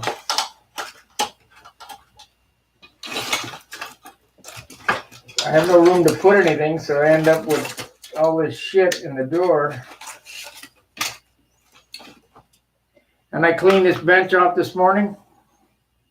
Yeah, but like I did my house. But- even though I got more room, still have to. If I use it, I have to put it right back up where it goes.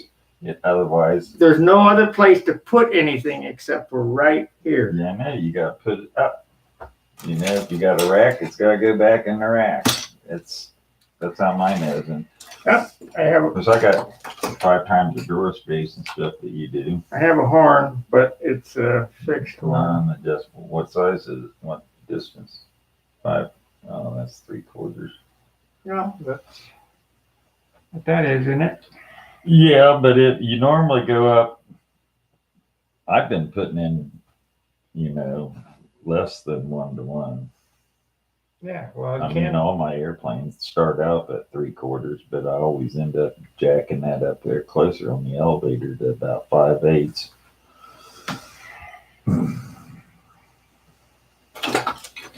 I might have another one. Did you put any incidents in this? No. No. I tell you what, I always have to jack in down elevator in all my airplanes, and I put in 1 or 2 degrees instance in the stab, and I still have to jack in down the elevator, but not as much. Lift it up, you mean? Mm-hmm.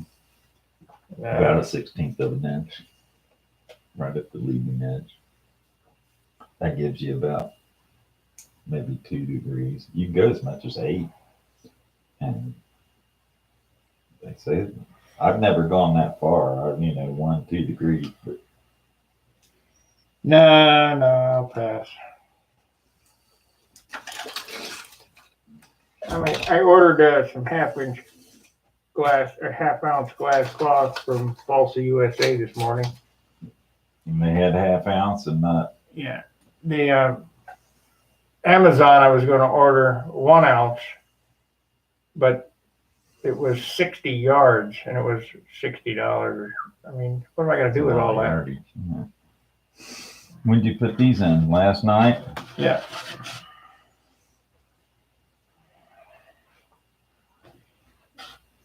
I was gonna say, yeah, that's why I was joking with you on there this morning. I said you had to get up pretty early to put them in and have them be dry right now. I did it online. I didn't watch anything last night.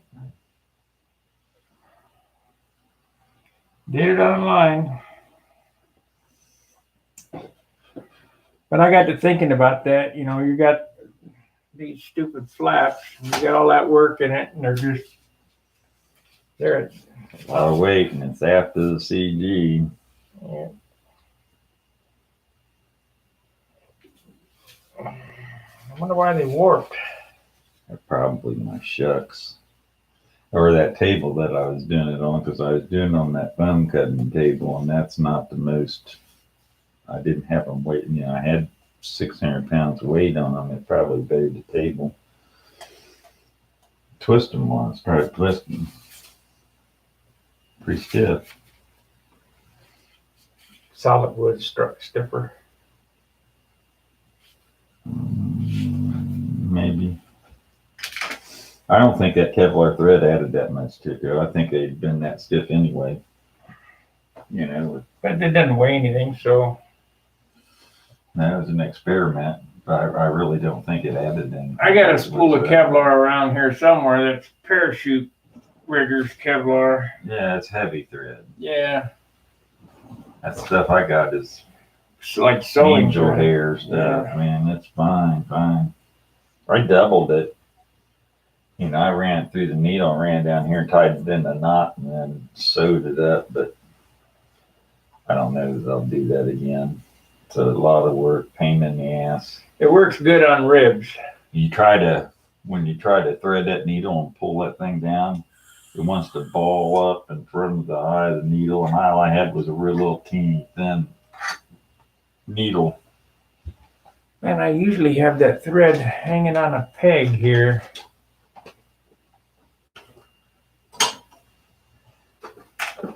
There it is.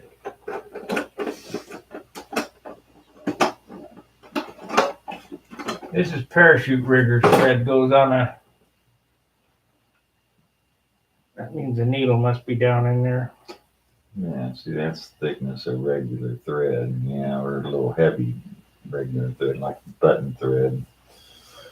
For parachutes. Well, But you try to pull this, even that stuff I got that's half that thick, and maybe even a fourth that thick, it'll slice you right down to the bone. You won't break it. I don't know. I'm not so sure that does much of anything really. this, when you sew the ribs, it does a whole lot. What's it do? Helps your spar. That's all. Yeah, it makes a spar, but it doesn't weigh anything.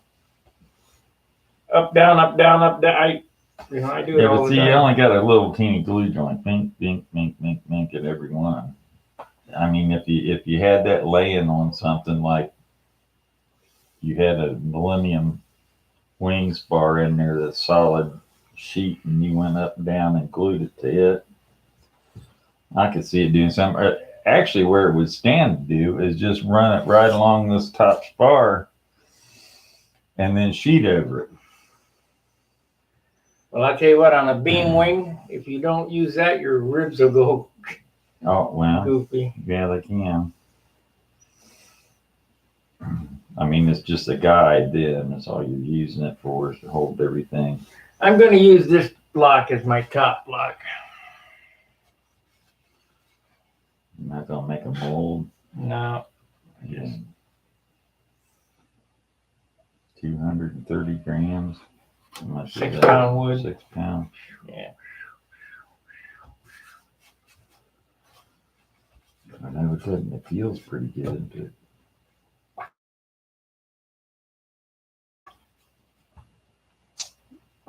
My last block. That's the last of the blocks.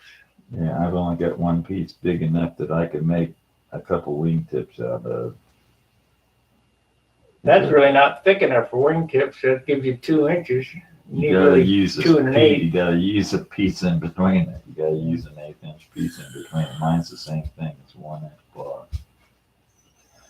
But you gotta do an 1/8 inch piece anyway for your lead out guide side basically to drop the lead outs. That's what the chatter's saying. Hello, John. Emilio says. Hello, Emilio.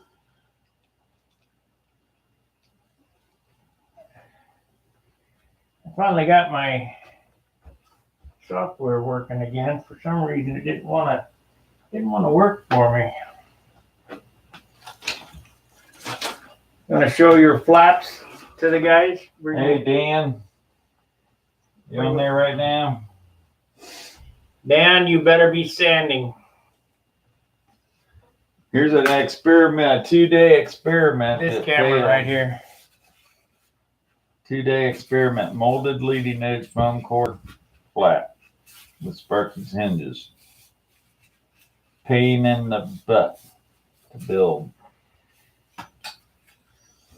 When you mold these things, they want to squish together, and then when you go and try to put your glue down in them, you got to try to pry them open and hold them apart, and they're getting it all over the back of your hands and everything. And then you got to feed them hinges down in there. Have all the holes cut right where you need to go. You got to be real accurate. I mean, I did a good job on them. They came out real nice, but they're too heavy. You're going to need hinges if you're going to use 3/8 flaps. I'll just make some. They're right there. Right up there. You got 3/8 ones already? Take 8, 10 of them. 10 of them. You have to use your own eyelets, though. Well, I've been making my own eyelets. Brass tubing. And a center for a lathe. Grab them out of there.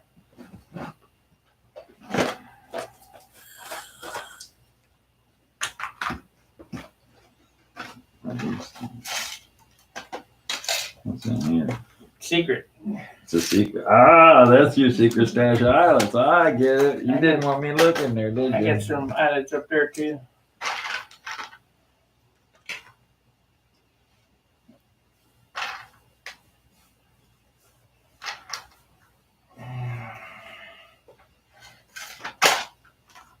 I got wire. I got copper tubing, brass tubing, wire.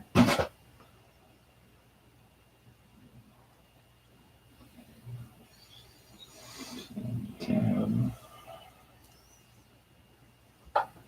Now, as long as I remember to get them out of there before the old lady washes my pants. Yeah, that's the first thing you take out of your pocket when you go home. Yeah, pretty much. I got no place to sit down or anything.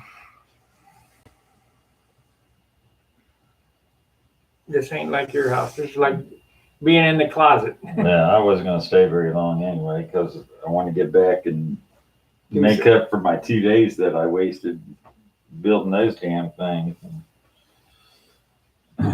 Try to get them back up and going again.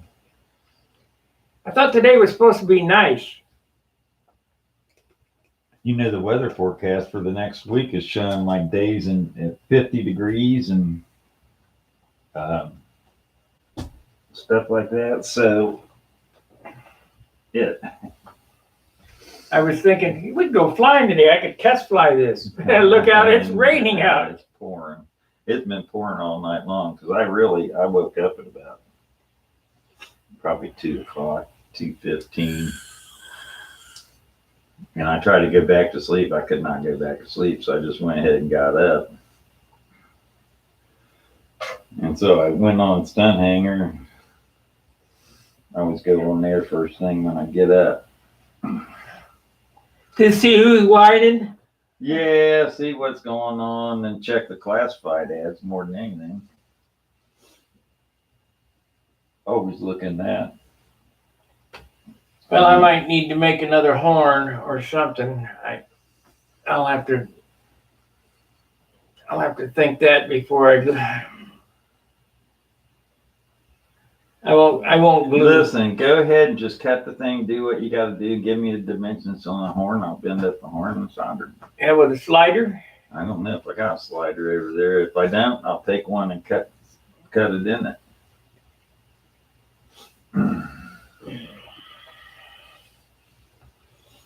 I don't know. I'll look and see if I got one, but I'm not gonna glue this together until I'll make all the parts, but I'm not gonna glue it together Well, no. until we over your house. I'll do it. Yeah, you want to jig it, make sure it's jigged up straight, doesn't mean. And you put that top and bottom block on it, that's when your damn fuselage will rack on you. Well, I can't glue the top on it until I figure out the horn situation. Yeah. So I'll make the block, just tack it on or do whatever I'm going to do. I might make a mold. I got a piece of foam there. You won't know your horn dimensions until you do all this cutting back here on your elevators. So That's go ahead right. and you're cutting on your elevators and get it fit in there. Can't you? You can. That's all down below your top block. Right. If it didn't have all these goofy things in it, it wouldn't be. Well, you did it to yourself. Yeah, but it looks cool. Yeah. Does it do anything? No, the other Continental I did was just painted, to look like it. But this one has all the wazoos on it. You're gonna pick me up another canopy, right? Oh yeah, you want one of those Hand me my wallet. whatchamacallit canopies, is shoestring canopies. Yeah. But you want a 12-inch or something. Is that all you got? No. They're only, you got a $10 bill? No. Give me a couple, whatever. Well, I don't know how many they got over there. I think I took all them World War II ones that they had.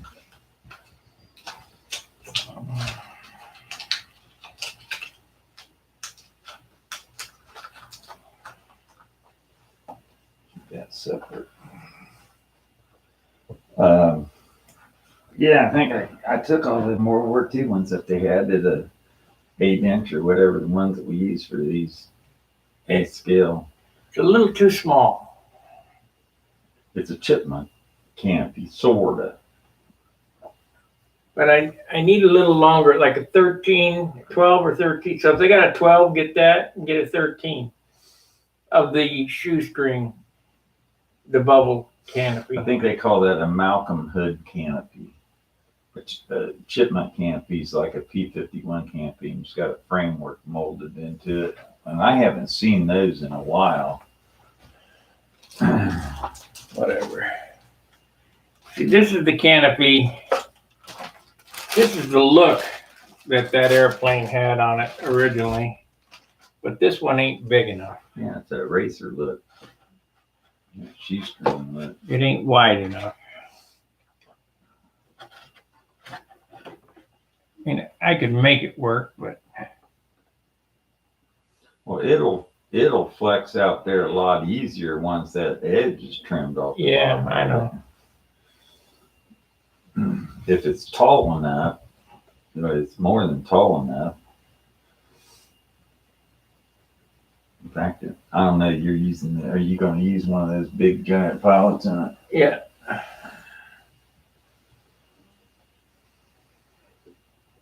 I don't know. That canopy's probably all right. I'll get you another. I'll get you a couple of them.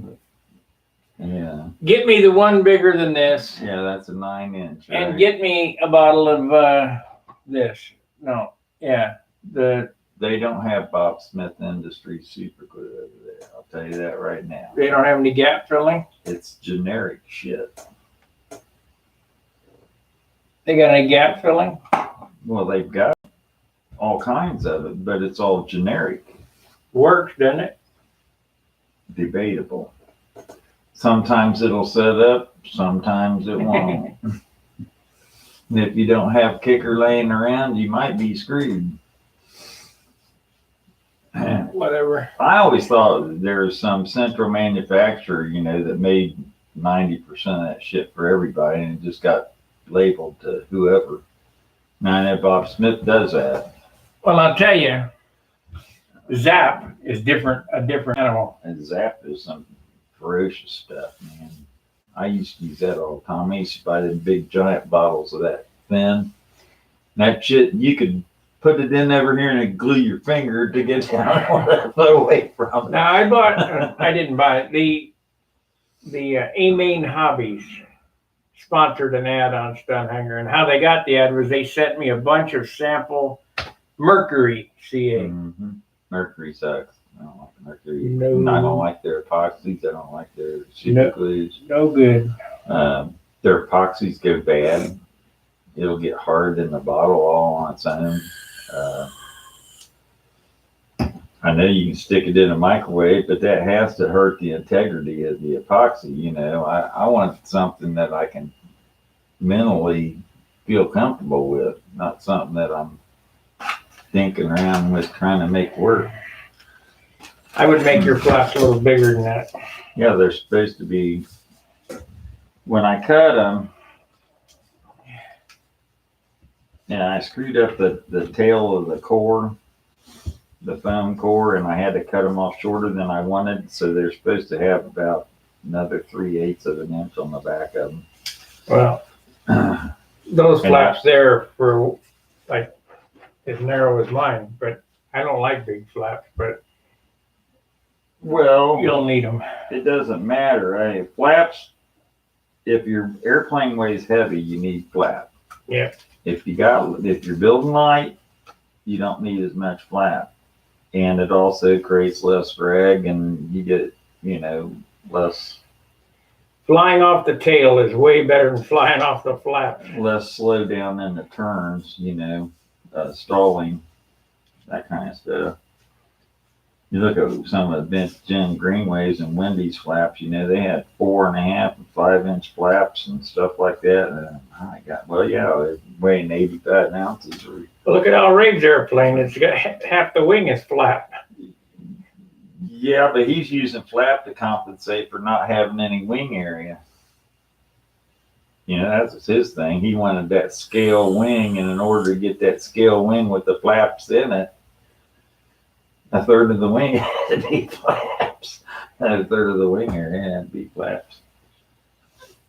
Well, he made some good looking airplanes. I gotta admit, for a standoff scale airplane, they really look scale. That box over there that I haven't opened yet in the corner that's standing up, that box is Al Raid's original Bearcat molds and a set of skins that Al sent me. This for the little Bearcat, big one, BBQ. Well, that's not his original. Here is the BBQ kit that I started. Down there is a Sato 72 with Al Raid's muffler and 2 of Tank's Hanger canopies. I got enough to build a Bearcat. I got the little Bearcat at home that I built.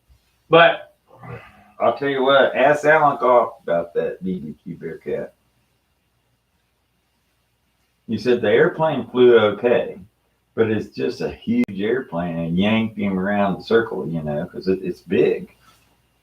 I mean, you got a fuselage on there that's like a bleach bottle, round. I know. 62, I think it's a 62 or 64 inch wingspan or something like that. It's a big. You need a Sato 91 or something in there, not a 72. You need a 90 or something. I got an 80 right there, Sato 80. And it needs that nose weight too, that 4-stroke up there. So then the nose is only that long. Yeah. He And the didn't tail's that long. He didn't add the extra inch or two to fudge it a little bit so he could lighten up the nose. You can't make that the tail of that thing. It's so much painting surface back behind the CG on that thing with that huge fuselage, and it's just a big airplane overall.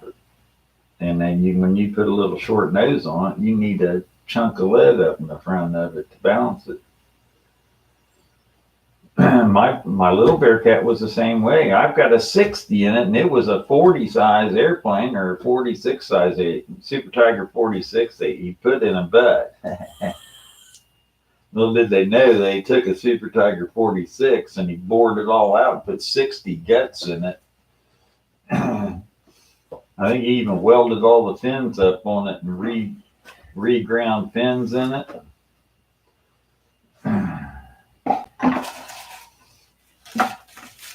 But it actually had a 60 in it, even though all the paperwork says that it was a 46. Oh yeah, I got a few of those. Brand new ones. I got brand new ones with Frank Bowman rings in them. New bearings rings, they're in. That's a sweet one. That's a brand new box stock. I got about probably 6 or 7 of them, all brand new and brand new rework.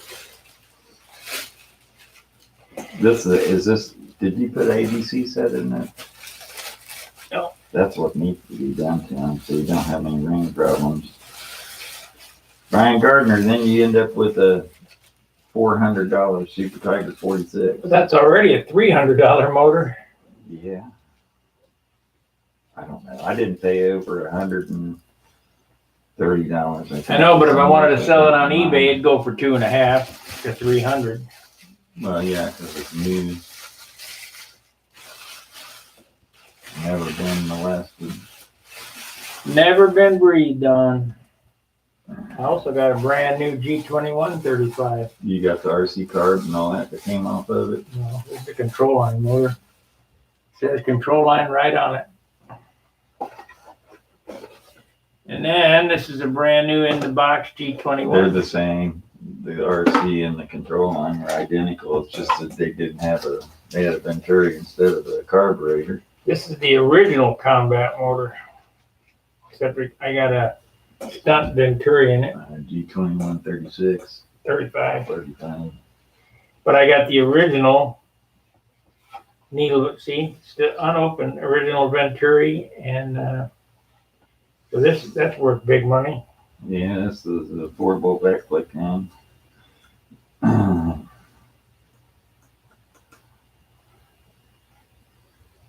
Yeah, it's a running little motor, man. This thing's its cream. But I don't want to run it in anything. It's better just the way it says. You don't fly combat, and they're not competitive unless you're doing something for nostalgia. Even got the instructions. Well, that's good. Rob Young was selling I guess a McCoy 35. That's the redhead. Yeah. Brand new in the box with the paperwork, with the plastic box inside the original cardboard box with all the paperwork, never been mounted, ran, nothing. And he wanted $170 for it. You'll get it on eBay. And some guy come on there and gave him such a hard time about the price he was asked for it. And then he looked one up, he saw one in there for sale for $240 or something. $230. So his 170 was a pretty good price, I thought, for a brand spanking new. A collector, wants all that stuff. They want all the paperwork, they want the plastic container, they want the cardboard box, they want all the paraphernalia that's all come with the original motor. Do you remember the McCoy 35s used to come on a big display card of 10? Yeah, I remember that. You realize what you could get if you had that all brand new? They were $5.95 a piece or something, weren't they? Or $3.95? $4.95. You probably get $2,000 for that. Oh yeah. If you had a whole card, that would be. Yeah, whole card, brand new.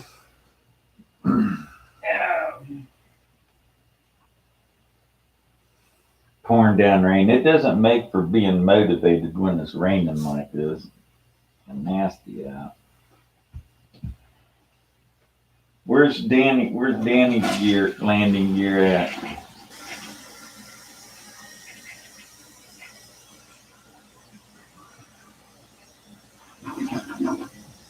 I gotta shut this. I just died in there. Oh my God. Not again. What? Turn your exhaust fan on. Yeah.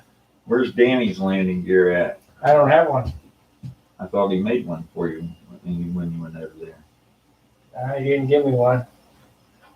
Well, that was what he did, didn't he? He made one, put one in that mold for you. Yeah, but I didn't get it.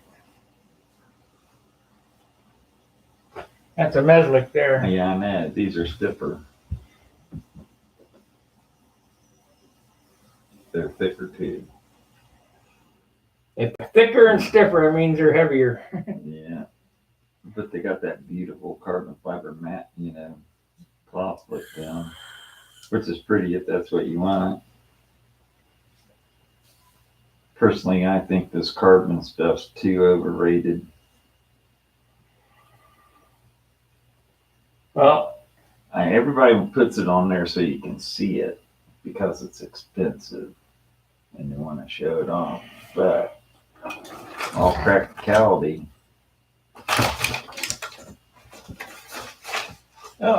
Fiberglass is only a fraction less strong and heavier than carbon. I gotta send a Meslick wheel pants around there somewhere. The last set in existence. Plus I gave them to Dan to, I got to sit on my SV. these are brand new. I think you can get them. I think you can order them from China. Yeah, that's okay. Go on Banggood. I might have put them in the drawer. Didn't you give them to Dan to make a set? Hey, I just found a slider, Oh, there you go. but it's a It's a straight straight shot. one. Don't matter. No, you just got to relieve the trailing edge of your stab more. Yeah, that's what I'll work on today. I'll work on moving that stuff. These are the cats meow landing here now. $50 is what they used to cost. I know. I paid it. I paid it. We got, And you really need to do what Danny does to his, where he cuts all this out and makes this sort of form a little triangle looking sort of area here. if it ain't gluing to something, you don't need it. Yeah, you don't need all that area out there. All you need is that one little spot. You can actually get by with just 2 screws holding that on too, and you don't really need 3. Because if you think about it, this is never going to go forward. It's only going to go back, so all you need is a tab out back there to keep it from rising. So 2 screws is enough.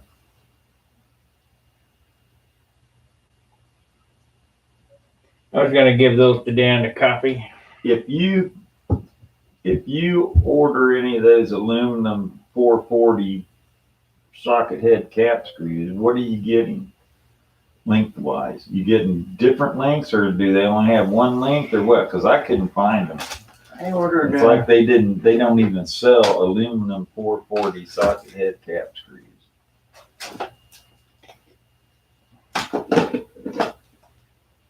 Where'd you look? Looked all over the damn place. I got I quarters. looked them- I got quarters. They're not stainless steel, they're aluminum. They're aluminum. They don't list them. And I got halves. And I got 5/8. I just buy one size of them. If they thread it all the way up to the head, then I just get one size of them and cut them off whatever you need them. And I got quarter 20s. Quarter 20s are pretty easy to find. They list quarter 20s. Yeah. But they don't list anything smaller than that. I ordered a bag of them. And they sent me these. I go, hey, wait a minute. That's not what I ordered.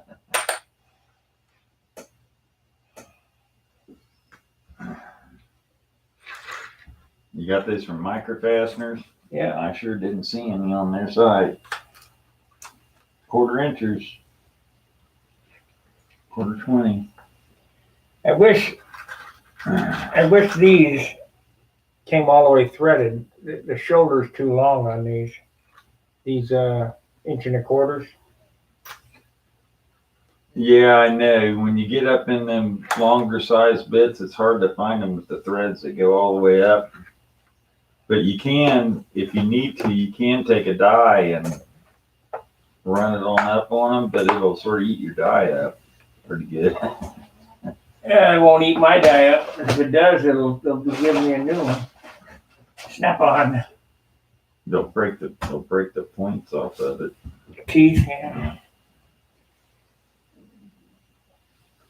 I mean, what I do is I get the cheap dyes and that I can just throw away that I buy for $2 down Dollar General and stuff and use them wherever I can find them at. If I find them real cheap for $2 or $3, I'll buy them. What are they saying on there? Oh, nothing. Hey, we're just having a BS session, guys. John came over to get some flap wood. We're gonna, yeah, shit. What a pain. That's 2 days worth of work down the tubes. Well, now we know, because remember when you brought those out to the field, I went, wow, that's great. Those are going to be neat, and I still thought the same. This is the second set. No good. They just come out too heavy, and that's not like that. That was pretty good wood. That was probably 4.5 pound wood, 16th sheeting, and foam. I mean, How much glue? Did you get all the glue off of it? did the normal thing with a piece of 16th inch plywood and little notches in it, and scraped it all off there, hairspray deal, the whole shebang. You can't build light airplanes with heavy parts. Ain't no way. It's just like these stab elevator things. We can't get under 3 ounces. Yeah, I hear guys doing it. This one was 2 3/4. Yeah. But I built that one. Yeah, you built 3 of them to get one. I built this one. I built this one. Yeah. I got these. I mean, I got a bunch of stab stuff in there, and I just took the lightest stuff. You build a stab that's 30 inches long and 8 inches wide, and half an inch, 3/8 of an inch thick. It's going to weigh something. And then you got a piece of wire and all that crap in, all the hinges. No Dingrich. Yeah, I know.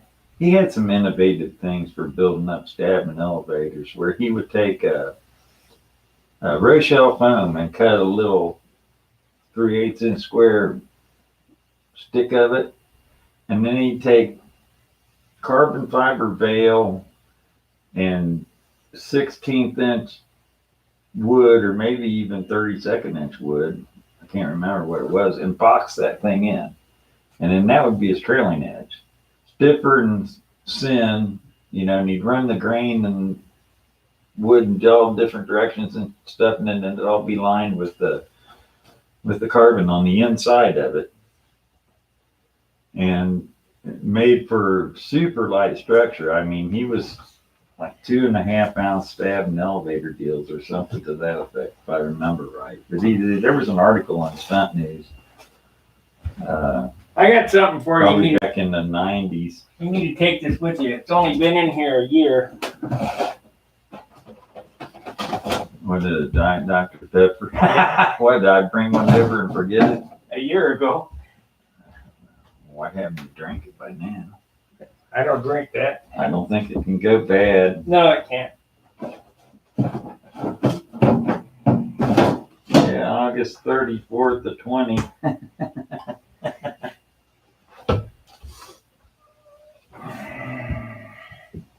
Well.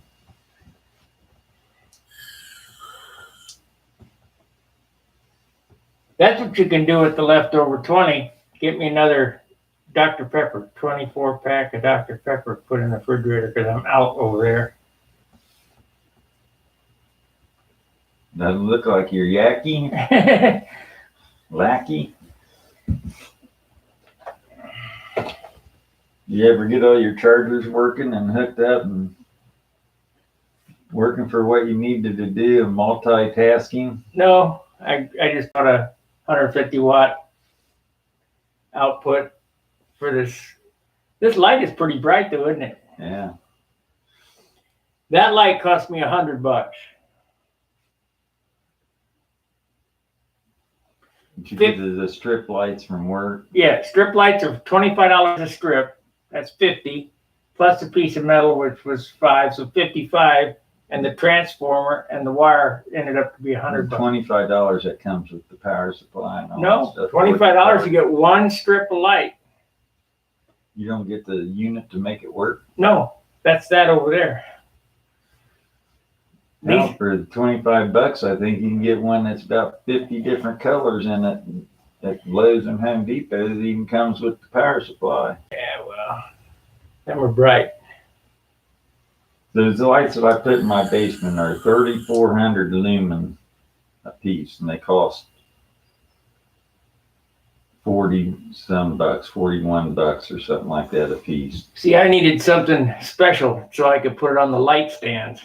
Or I'd have just went to Lowe's and bought a 8-foot fluorescent, but there's no way to attach it. Well, mine are only 4-footers.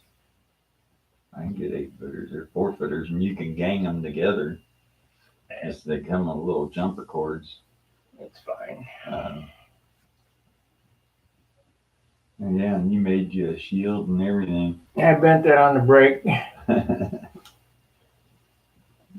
Should have used some of that shiny diamond plate. Got some reflective quality out of it.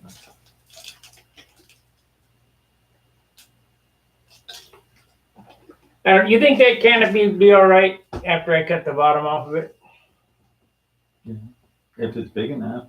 Does it look big enough? If your pilot will fit in there right. It's hard to tell because you don't have the back turtle deck and stuff on there because that'll jack it all up. And it's going to jack it up, and then you're going to lower it down when you trim it again. Get one of your pilots out and stick it up in there. Don't you have one here that's got that on there? No. Oh, you got that back home. I took it home. But it has a P51 canopy on it. He's sitting on the floor there. He'll be up a half inch. But the nice thing about this one, Measure that and see how wide it is. Right, the widest point up there. It'll pull way out there real easy. It won't put any stress on anything.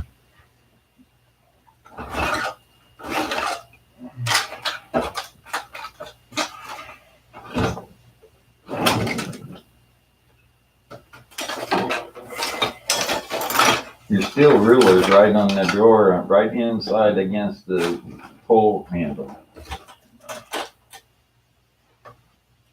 Yeah, I know where your stuff's at in the shop. Is that 2 inches?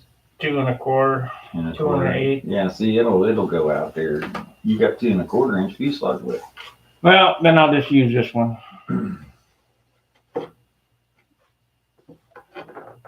I mean, I could still go ahead and pick you up some bigger ones, but you're going to trim them down probably. They might be a Yeah, little wider. I don't need it. This one will work.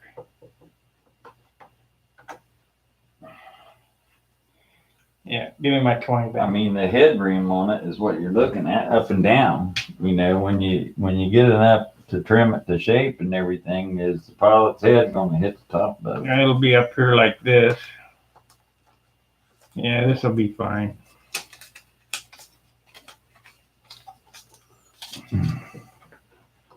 This will be fine. It's going to be about that low, and then he's going to be, you still got a half an inch or better above his head.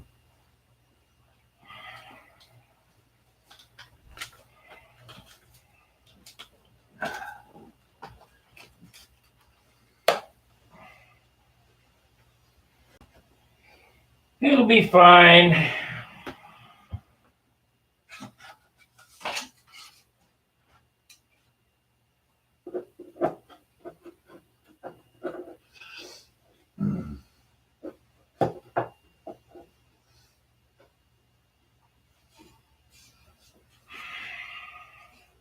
That looks big. Nope, it ain't. You gonna put it down all the way in there like that? No, it'll be up there like that. Cut a little bit off the bottom. I left it long. Yeah, you pretty much gotta do that. You gotta sand all that stuff down and get it all put together. Prototyping airplanes. Well, you're not building from a set of plans where everything's already worked out to you within the 16th of an inch or so, or 1/8 of an inch.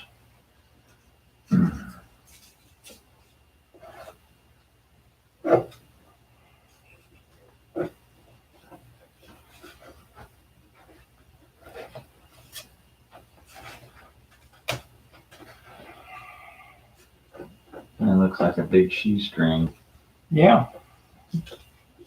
race plane. It gets leading edge swoops on that and swoops up there and goobers back here. It gets a lot of stuff. Yeah.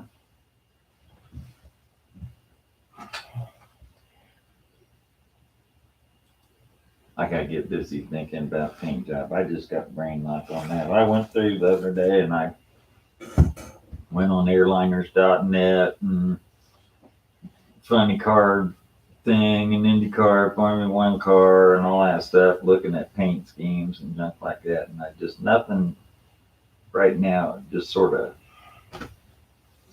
rang out to me yet. You just gotta take some tape and start taping. I've done that many a time. I normally have one thing that I start off with, some kind of a theme or something, image that I went on, whether it's a checkerboard stripe or checkerboards on the bottom of the wing or whatever. I've got one thing that I start off with. Maybe it's just the name, you know, it doesn't matter what it is. There's one thing. And then it just sort of evolves. Just don't paint it orange Why not? because you got too many orange airplanes. So I like orange. I notice a lot of other people starting to paint airplanes orange. It's sort of a taboo color there for a while, and I don't know why. But maybe it's that a lot of people used to do orange airplanes, and there's so many of them out there, it got sort of boring, like Noblers or Flight Streaks or Ringmasters. Boring.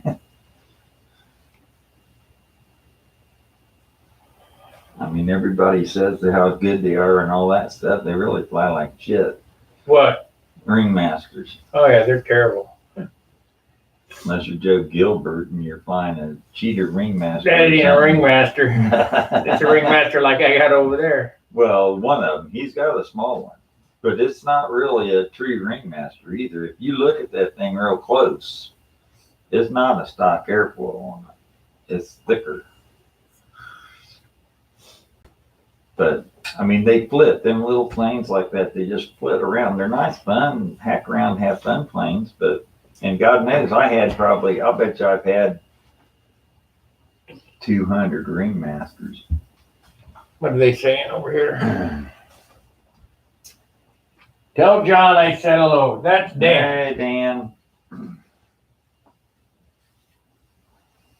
Danny, you better be standing. Worth of wasted work. 2 days work of wasted work right here. Just You're on come there. 2 days worth of wasted work right here. Look, there's 2 of them even. Oops. Too heavy.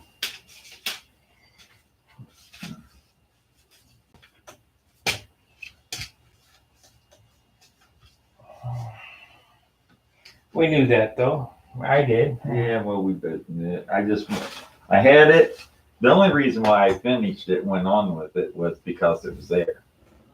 And I Yeah. said, that's one step that I don't have to make. You know, one part of the construction process that's already done for me, and I could just carry on from that. And I'm not going to cut another set of foam core flaps. I'm not going to do it. Never again. No. or elevator or stab or anything. Well, the elevator stabs, I mean, they're, probably be okay, but the Sig Magnum came with a foam core elevator stabilizer. I never could make them light. mine did. Oh yeah, mine did. Just the stab did. Yeah, the elevators were stick built up. Yeah. And the flaps were sticky build up. And they were flimsier and shit if you did it just like they called for it, just an open frame with no sheeting on it. They just floppy as all get out. That Sig Magnum, it was built light, flew real good. Yeah, I had a couple of those. I've had too many airplanes over the years. Build a lot of kits. I don't build no kits anymore, hardly ever. I mean, I built that Nobler, but I didn't build a kit. Right. And you don't like it. These guys, what really, here's what something that really gets my goat. And I understand there's a place for ARFs and ARCs and all that stuff in society and guys that really just don't have time. And you want to get into it quickly, great way to go. Or for a kid, his first airplane or so, great way to go. But I said, you got to throw that crap away. It's modeling. It's about building, designing, painting, learning how to do things. It's not instant gratification, buy and fly crap. And then these guys come on there. Well, I built this kit. No, you didn't build a kit. You assembled some parts and pieces that were already built, covered, everything. You did not build a kit. You can't even call it a kit.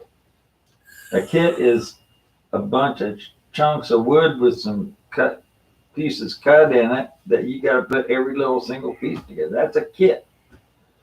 Well, this airplane here and your airplane are scratch built. You start with nothing. Yeah, there was nothing there. Yeah. Every piece is built by hand, scratch built by me or you or the ourselves. Scratch builders are few and far between anymore. Well, even if you build a kit, I never left a kit stock. Right. I always did something to it. That was my little twist. There's something about the way the kit was designed, whatever I didn't like, and I changed it. But it was minor, and it was you could still tell it was, Sig Magnum kit or whatever, chipmunk. I still might do that. I still might make the super chipmunk.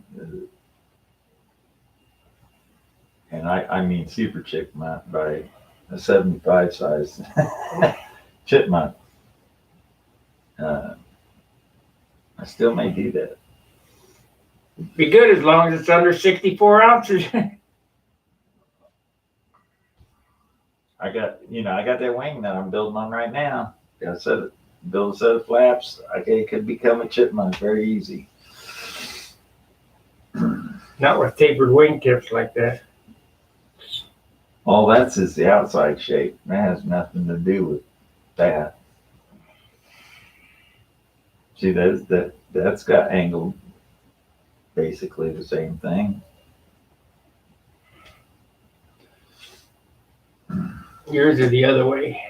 Doesn't matter. You just make it come out and make it look like that with that wherever those end up at. Because that's at the tips where they come out there at. They still, to be 60-inch wingspan, you still got to add 2.5 inches to each side of that. So you end up with 60-inch span. So it's only like 58 inches, from outside to outside right now, or 54 inches.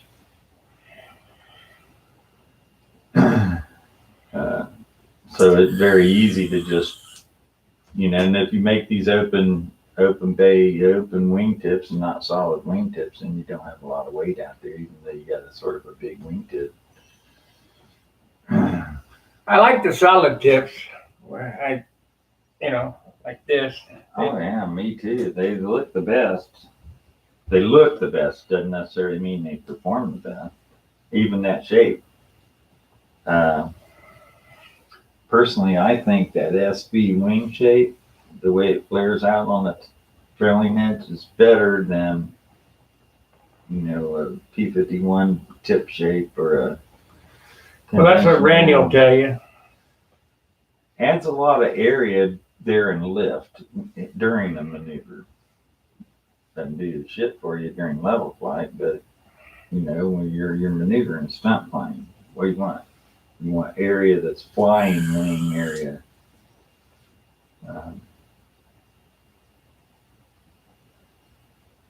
Yeah, I think I'll use that block for the back.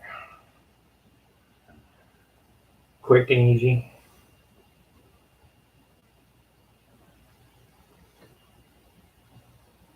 You get on me all the time about doing shit like this.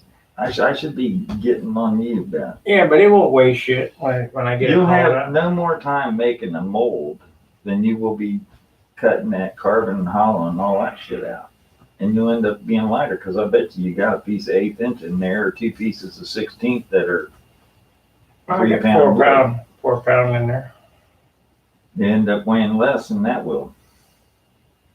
This is almost 6 pounds, didn't you say? Yeah.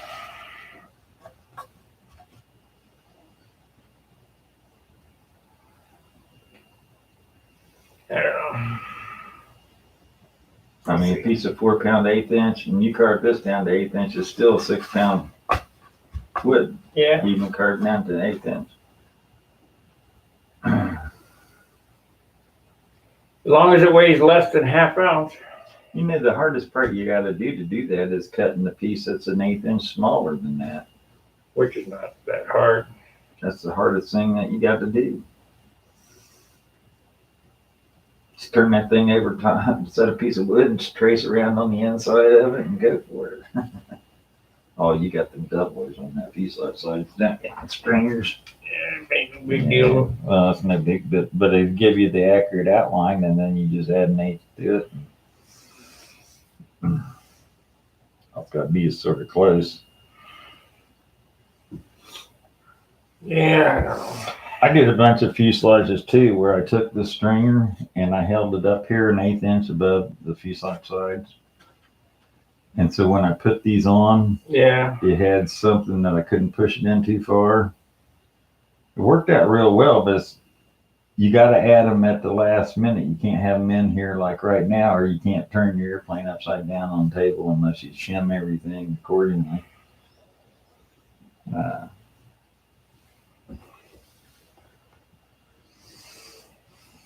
This will look good, man, with all these little doodads on it. Dang, man, you add a lot of work to yourself. what? You add a lot of work to yourself for putting all this stuff on there.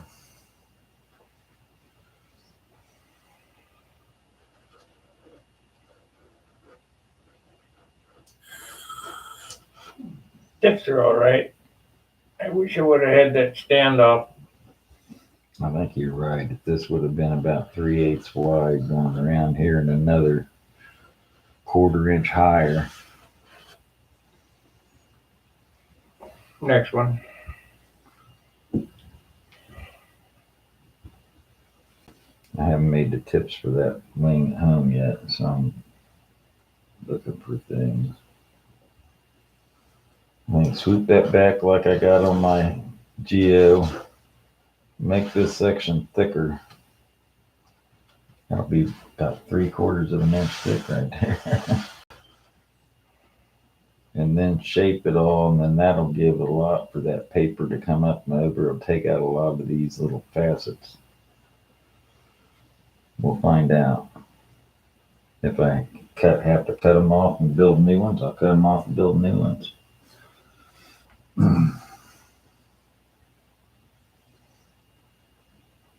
I think what I'm gonna work on today is this elevator. I'll get this horn in it because it does need to have that round. Yeah. The angle needs to be way round.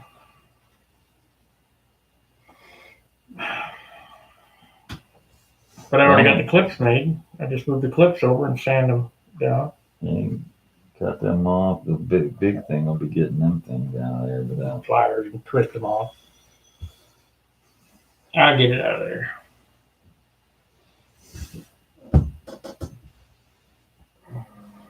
I mean, I had a tip weight box epoxied in on 4 sides, all the way in and done, sanded to shape and everything. I got it out and got it fixed. You can't tell it wasn't there. Well, just like my stabilizer on the bottom of the You fuselage. see a little where I heated up an X-Acto knife and stuck down in that epoxy to melt through it, and you could see a little burnt edge, like where it was hot. That's all you can see. And outside of that, it's over here now. That's the first time I've done that in a long time, man. I've never done this before. I've never put an elevator on the wrong side. Man, you don't know how bad I wanted to say something to you this morning. And you're messing with that, and I think that was right about the same time that you said, I got a couple pieces of wood over here I'll give you for them flaps. And then I got to thinking about that, and I lost track of this.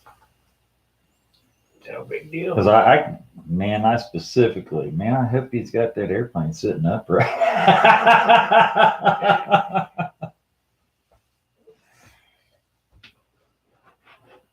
That's funny. Still like to find a way. We got to be able to do these. I'm going to do these back my way again. I'm going to cut a slot down through there and the whole damn length of it. Inset that wire, put a piece of end grain in there. Don't make them so sloppy. The slot. Make them tight. Well, the problem is that you get bind. There ain't no bind in these.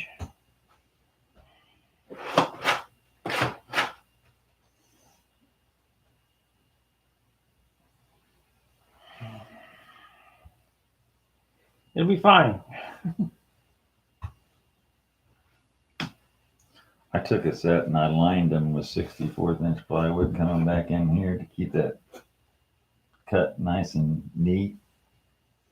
It works, but it's a pain to do. And it's heavy. Why? Yeah, you're adding more plywood. But it made that slot look a lot better. That's the problem. These things, you can look at almost all your airplanes that you use on. They're not the prettiest. I can make plastic ends ones better. Function over form. Yeah, if it's a point or half a point or whatever. Yeah, they're good enough.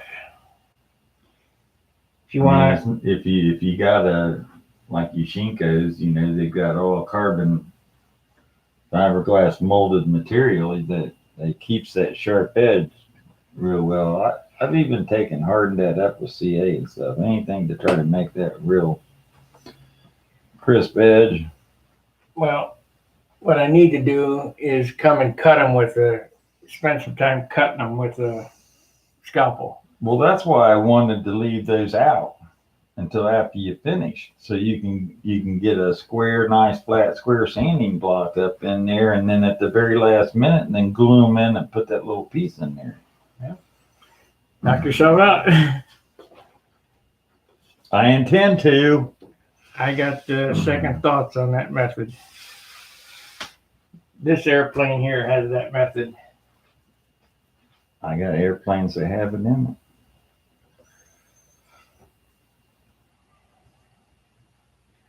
I went back to my original method. Technically, your original method, you got to run the grain right in your wood.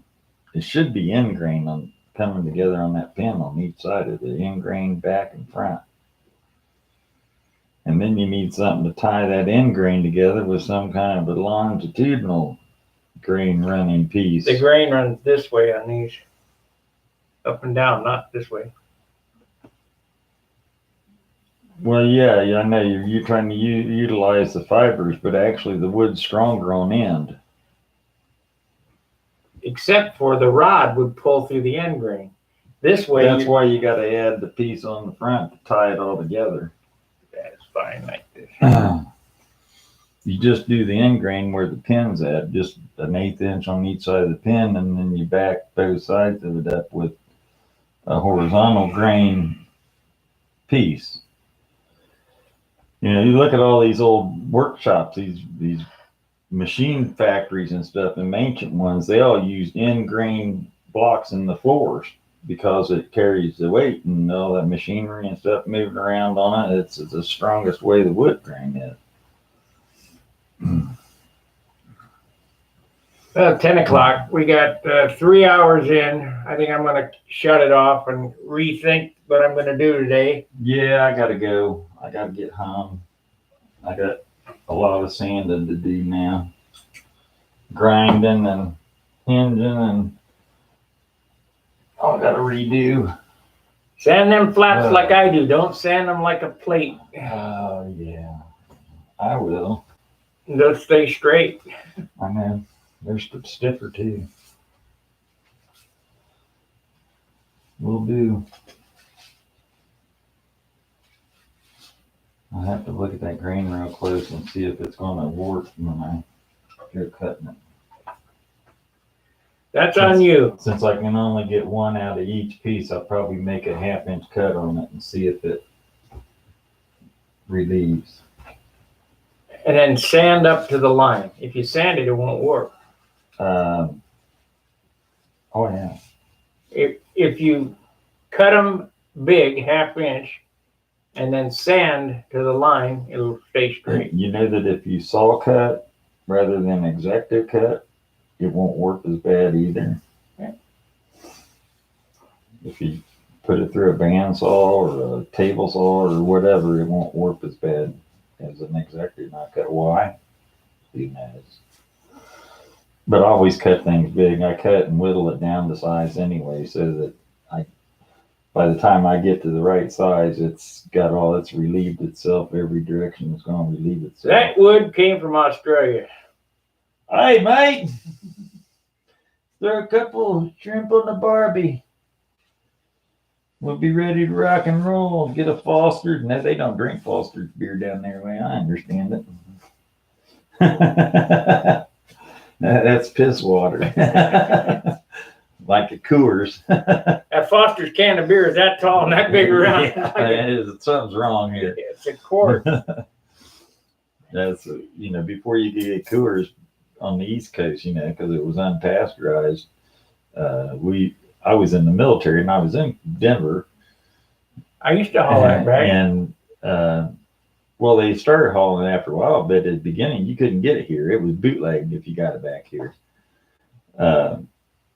But we always called it Rocky Mountain piss water.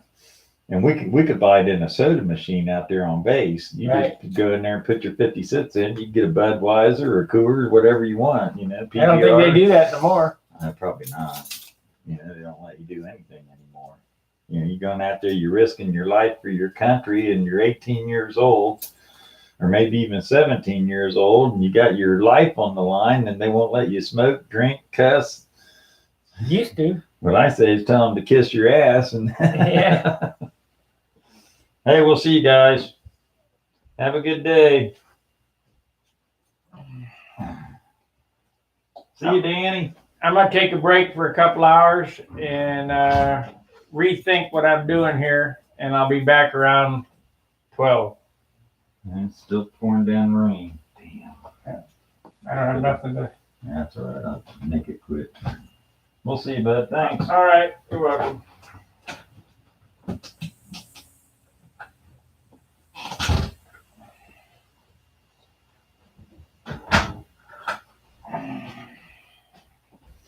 Well, that's what get some wood. I have wood. I'm not using. I'll replace it. No big deal.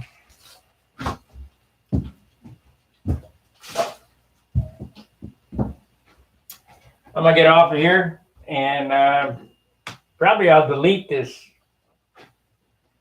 this Hangout or whatever. It was a kind of a useless 3 hours. Thanks for watching. Like, subscribe, share the videos, and we'll see you on Stunt Hanger, and I'll be back around 12. See ya.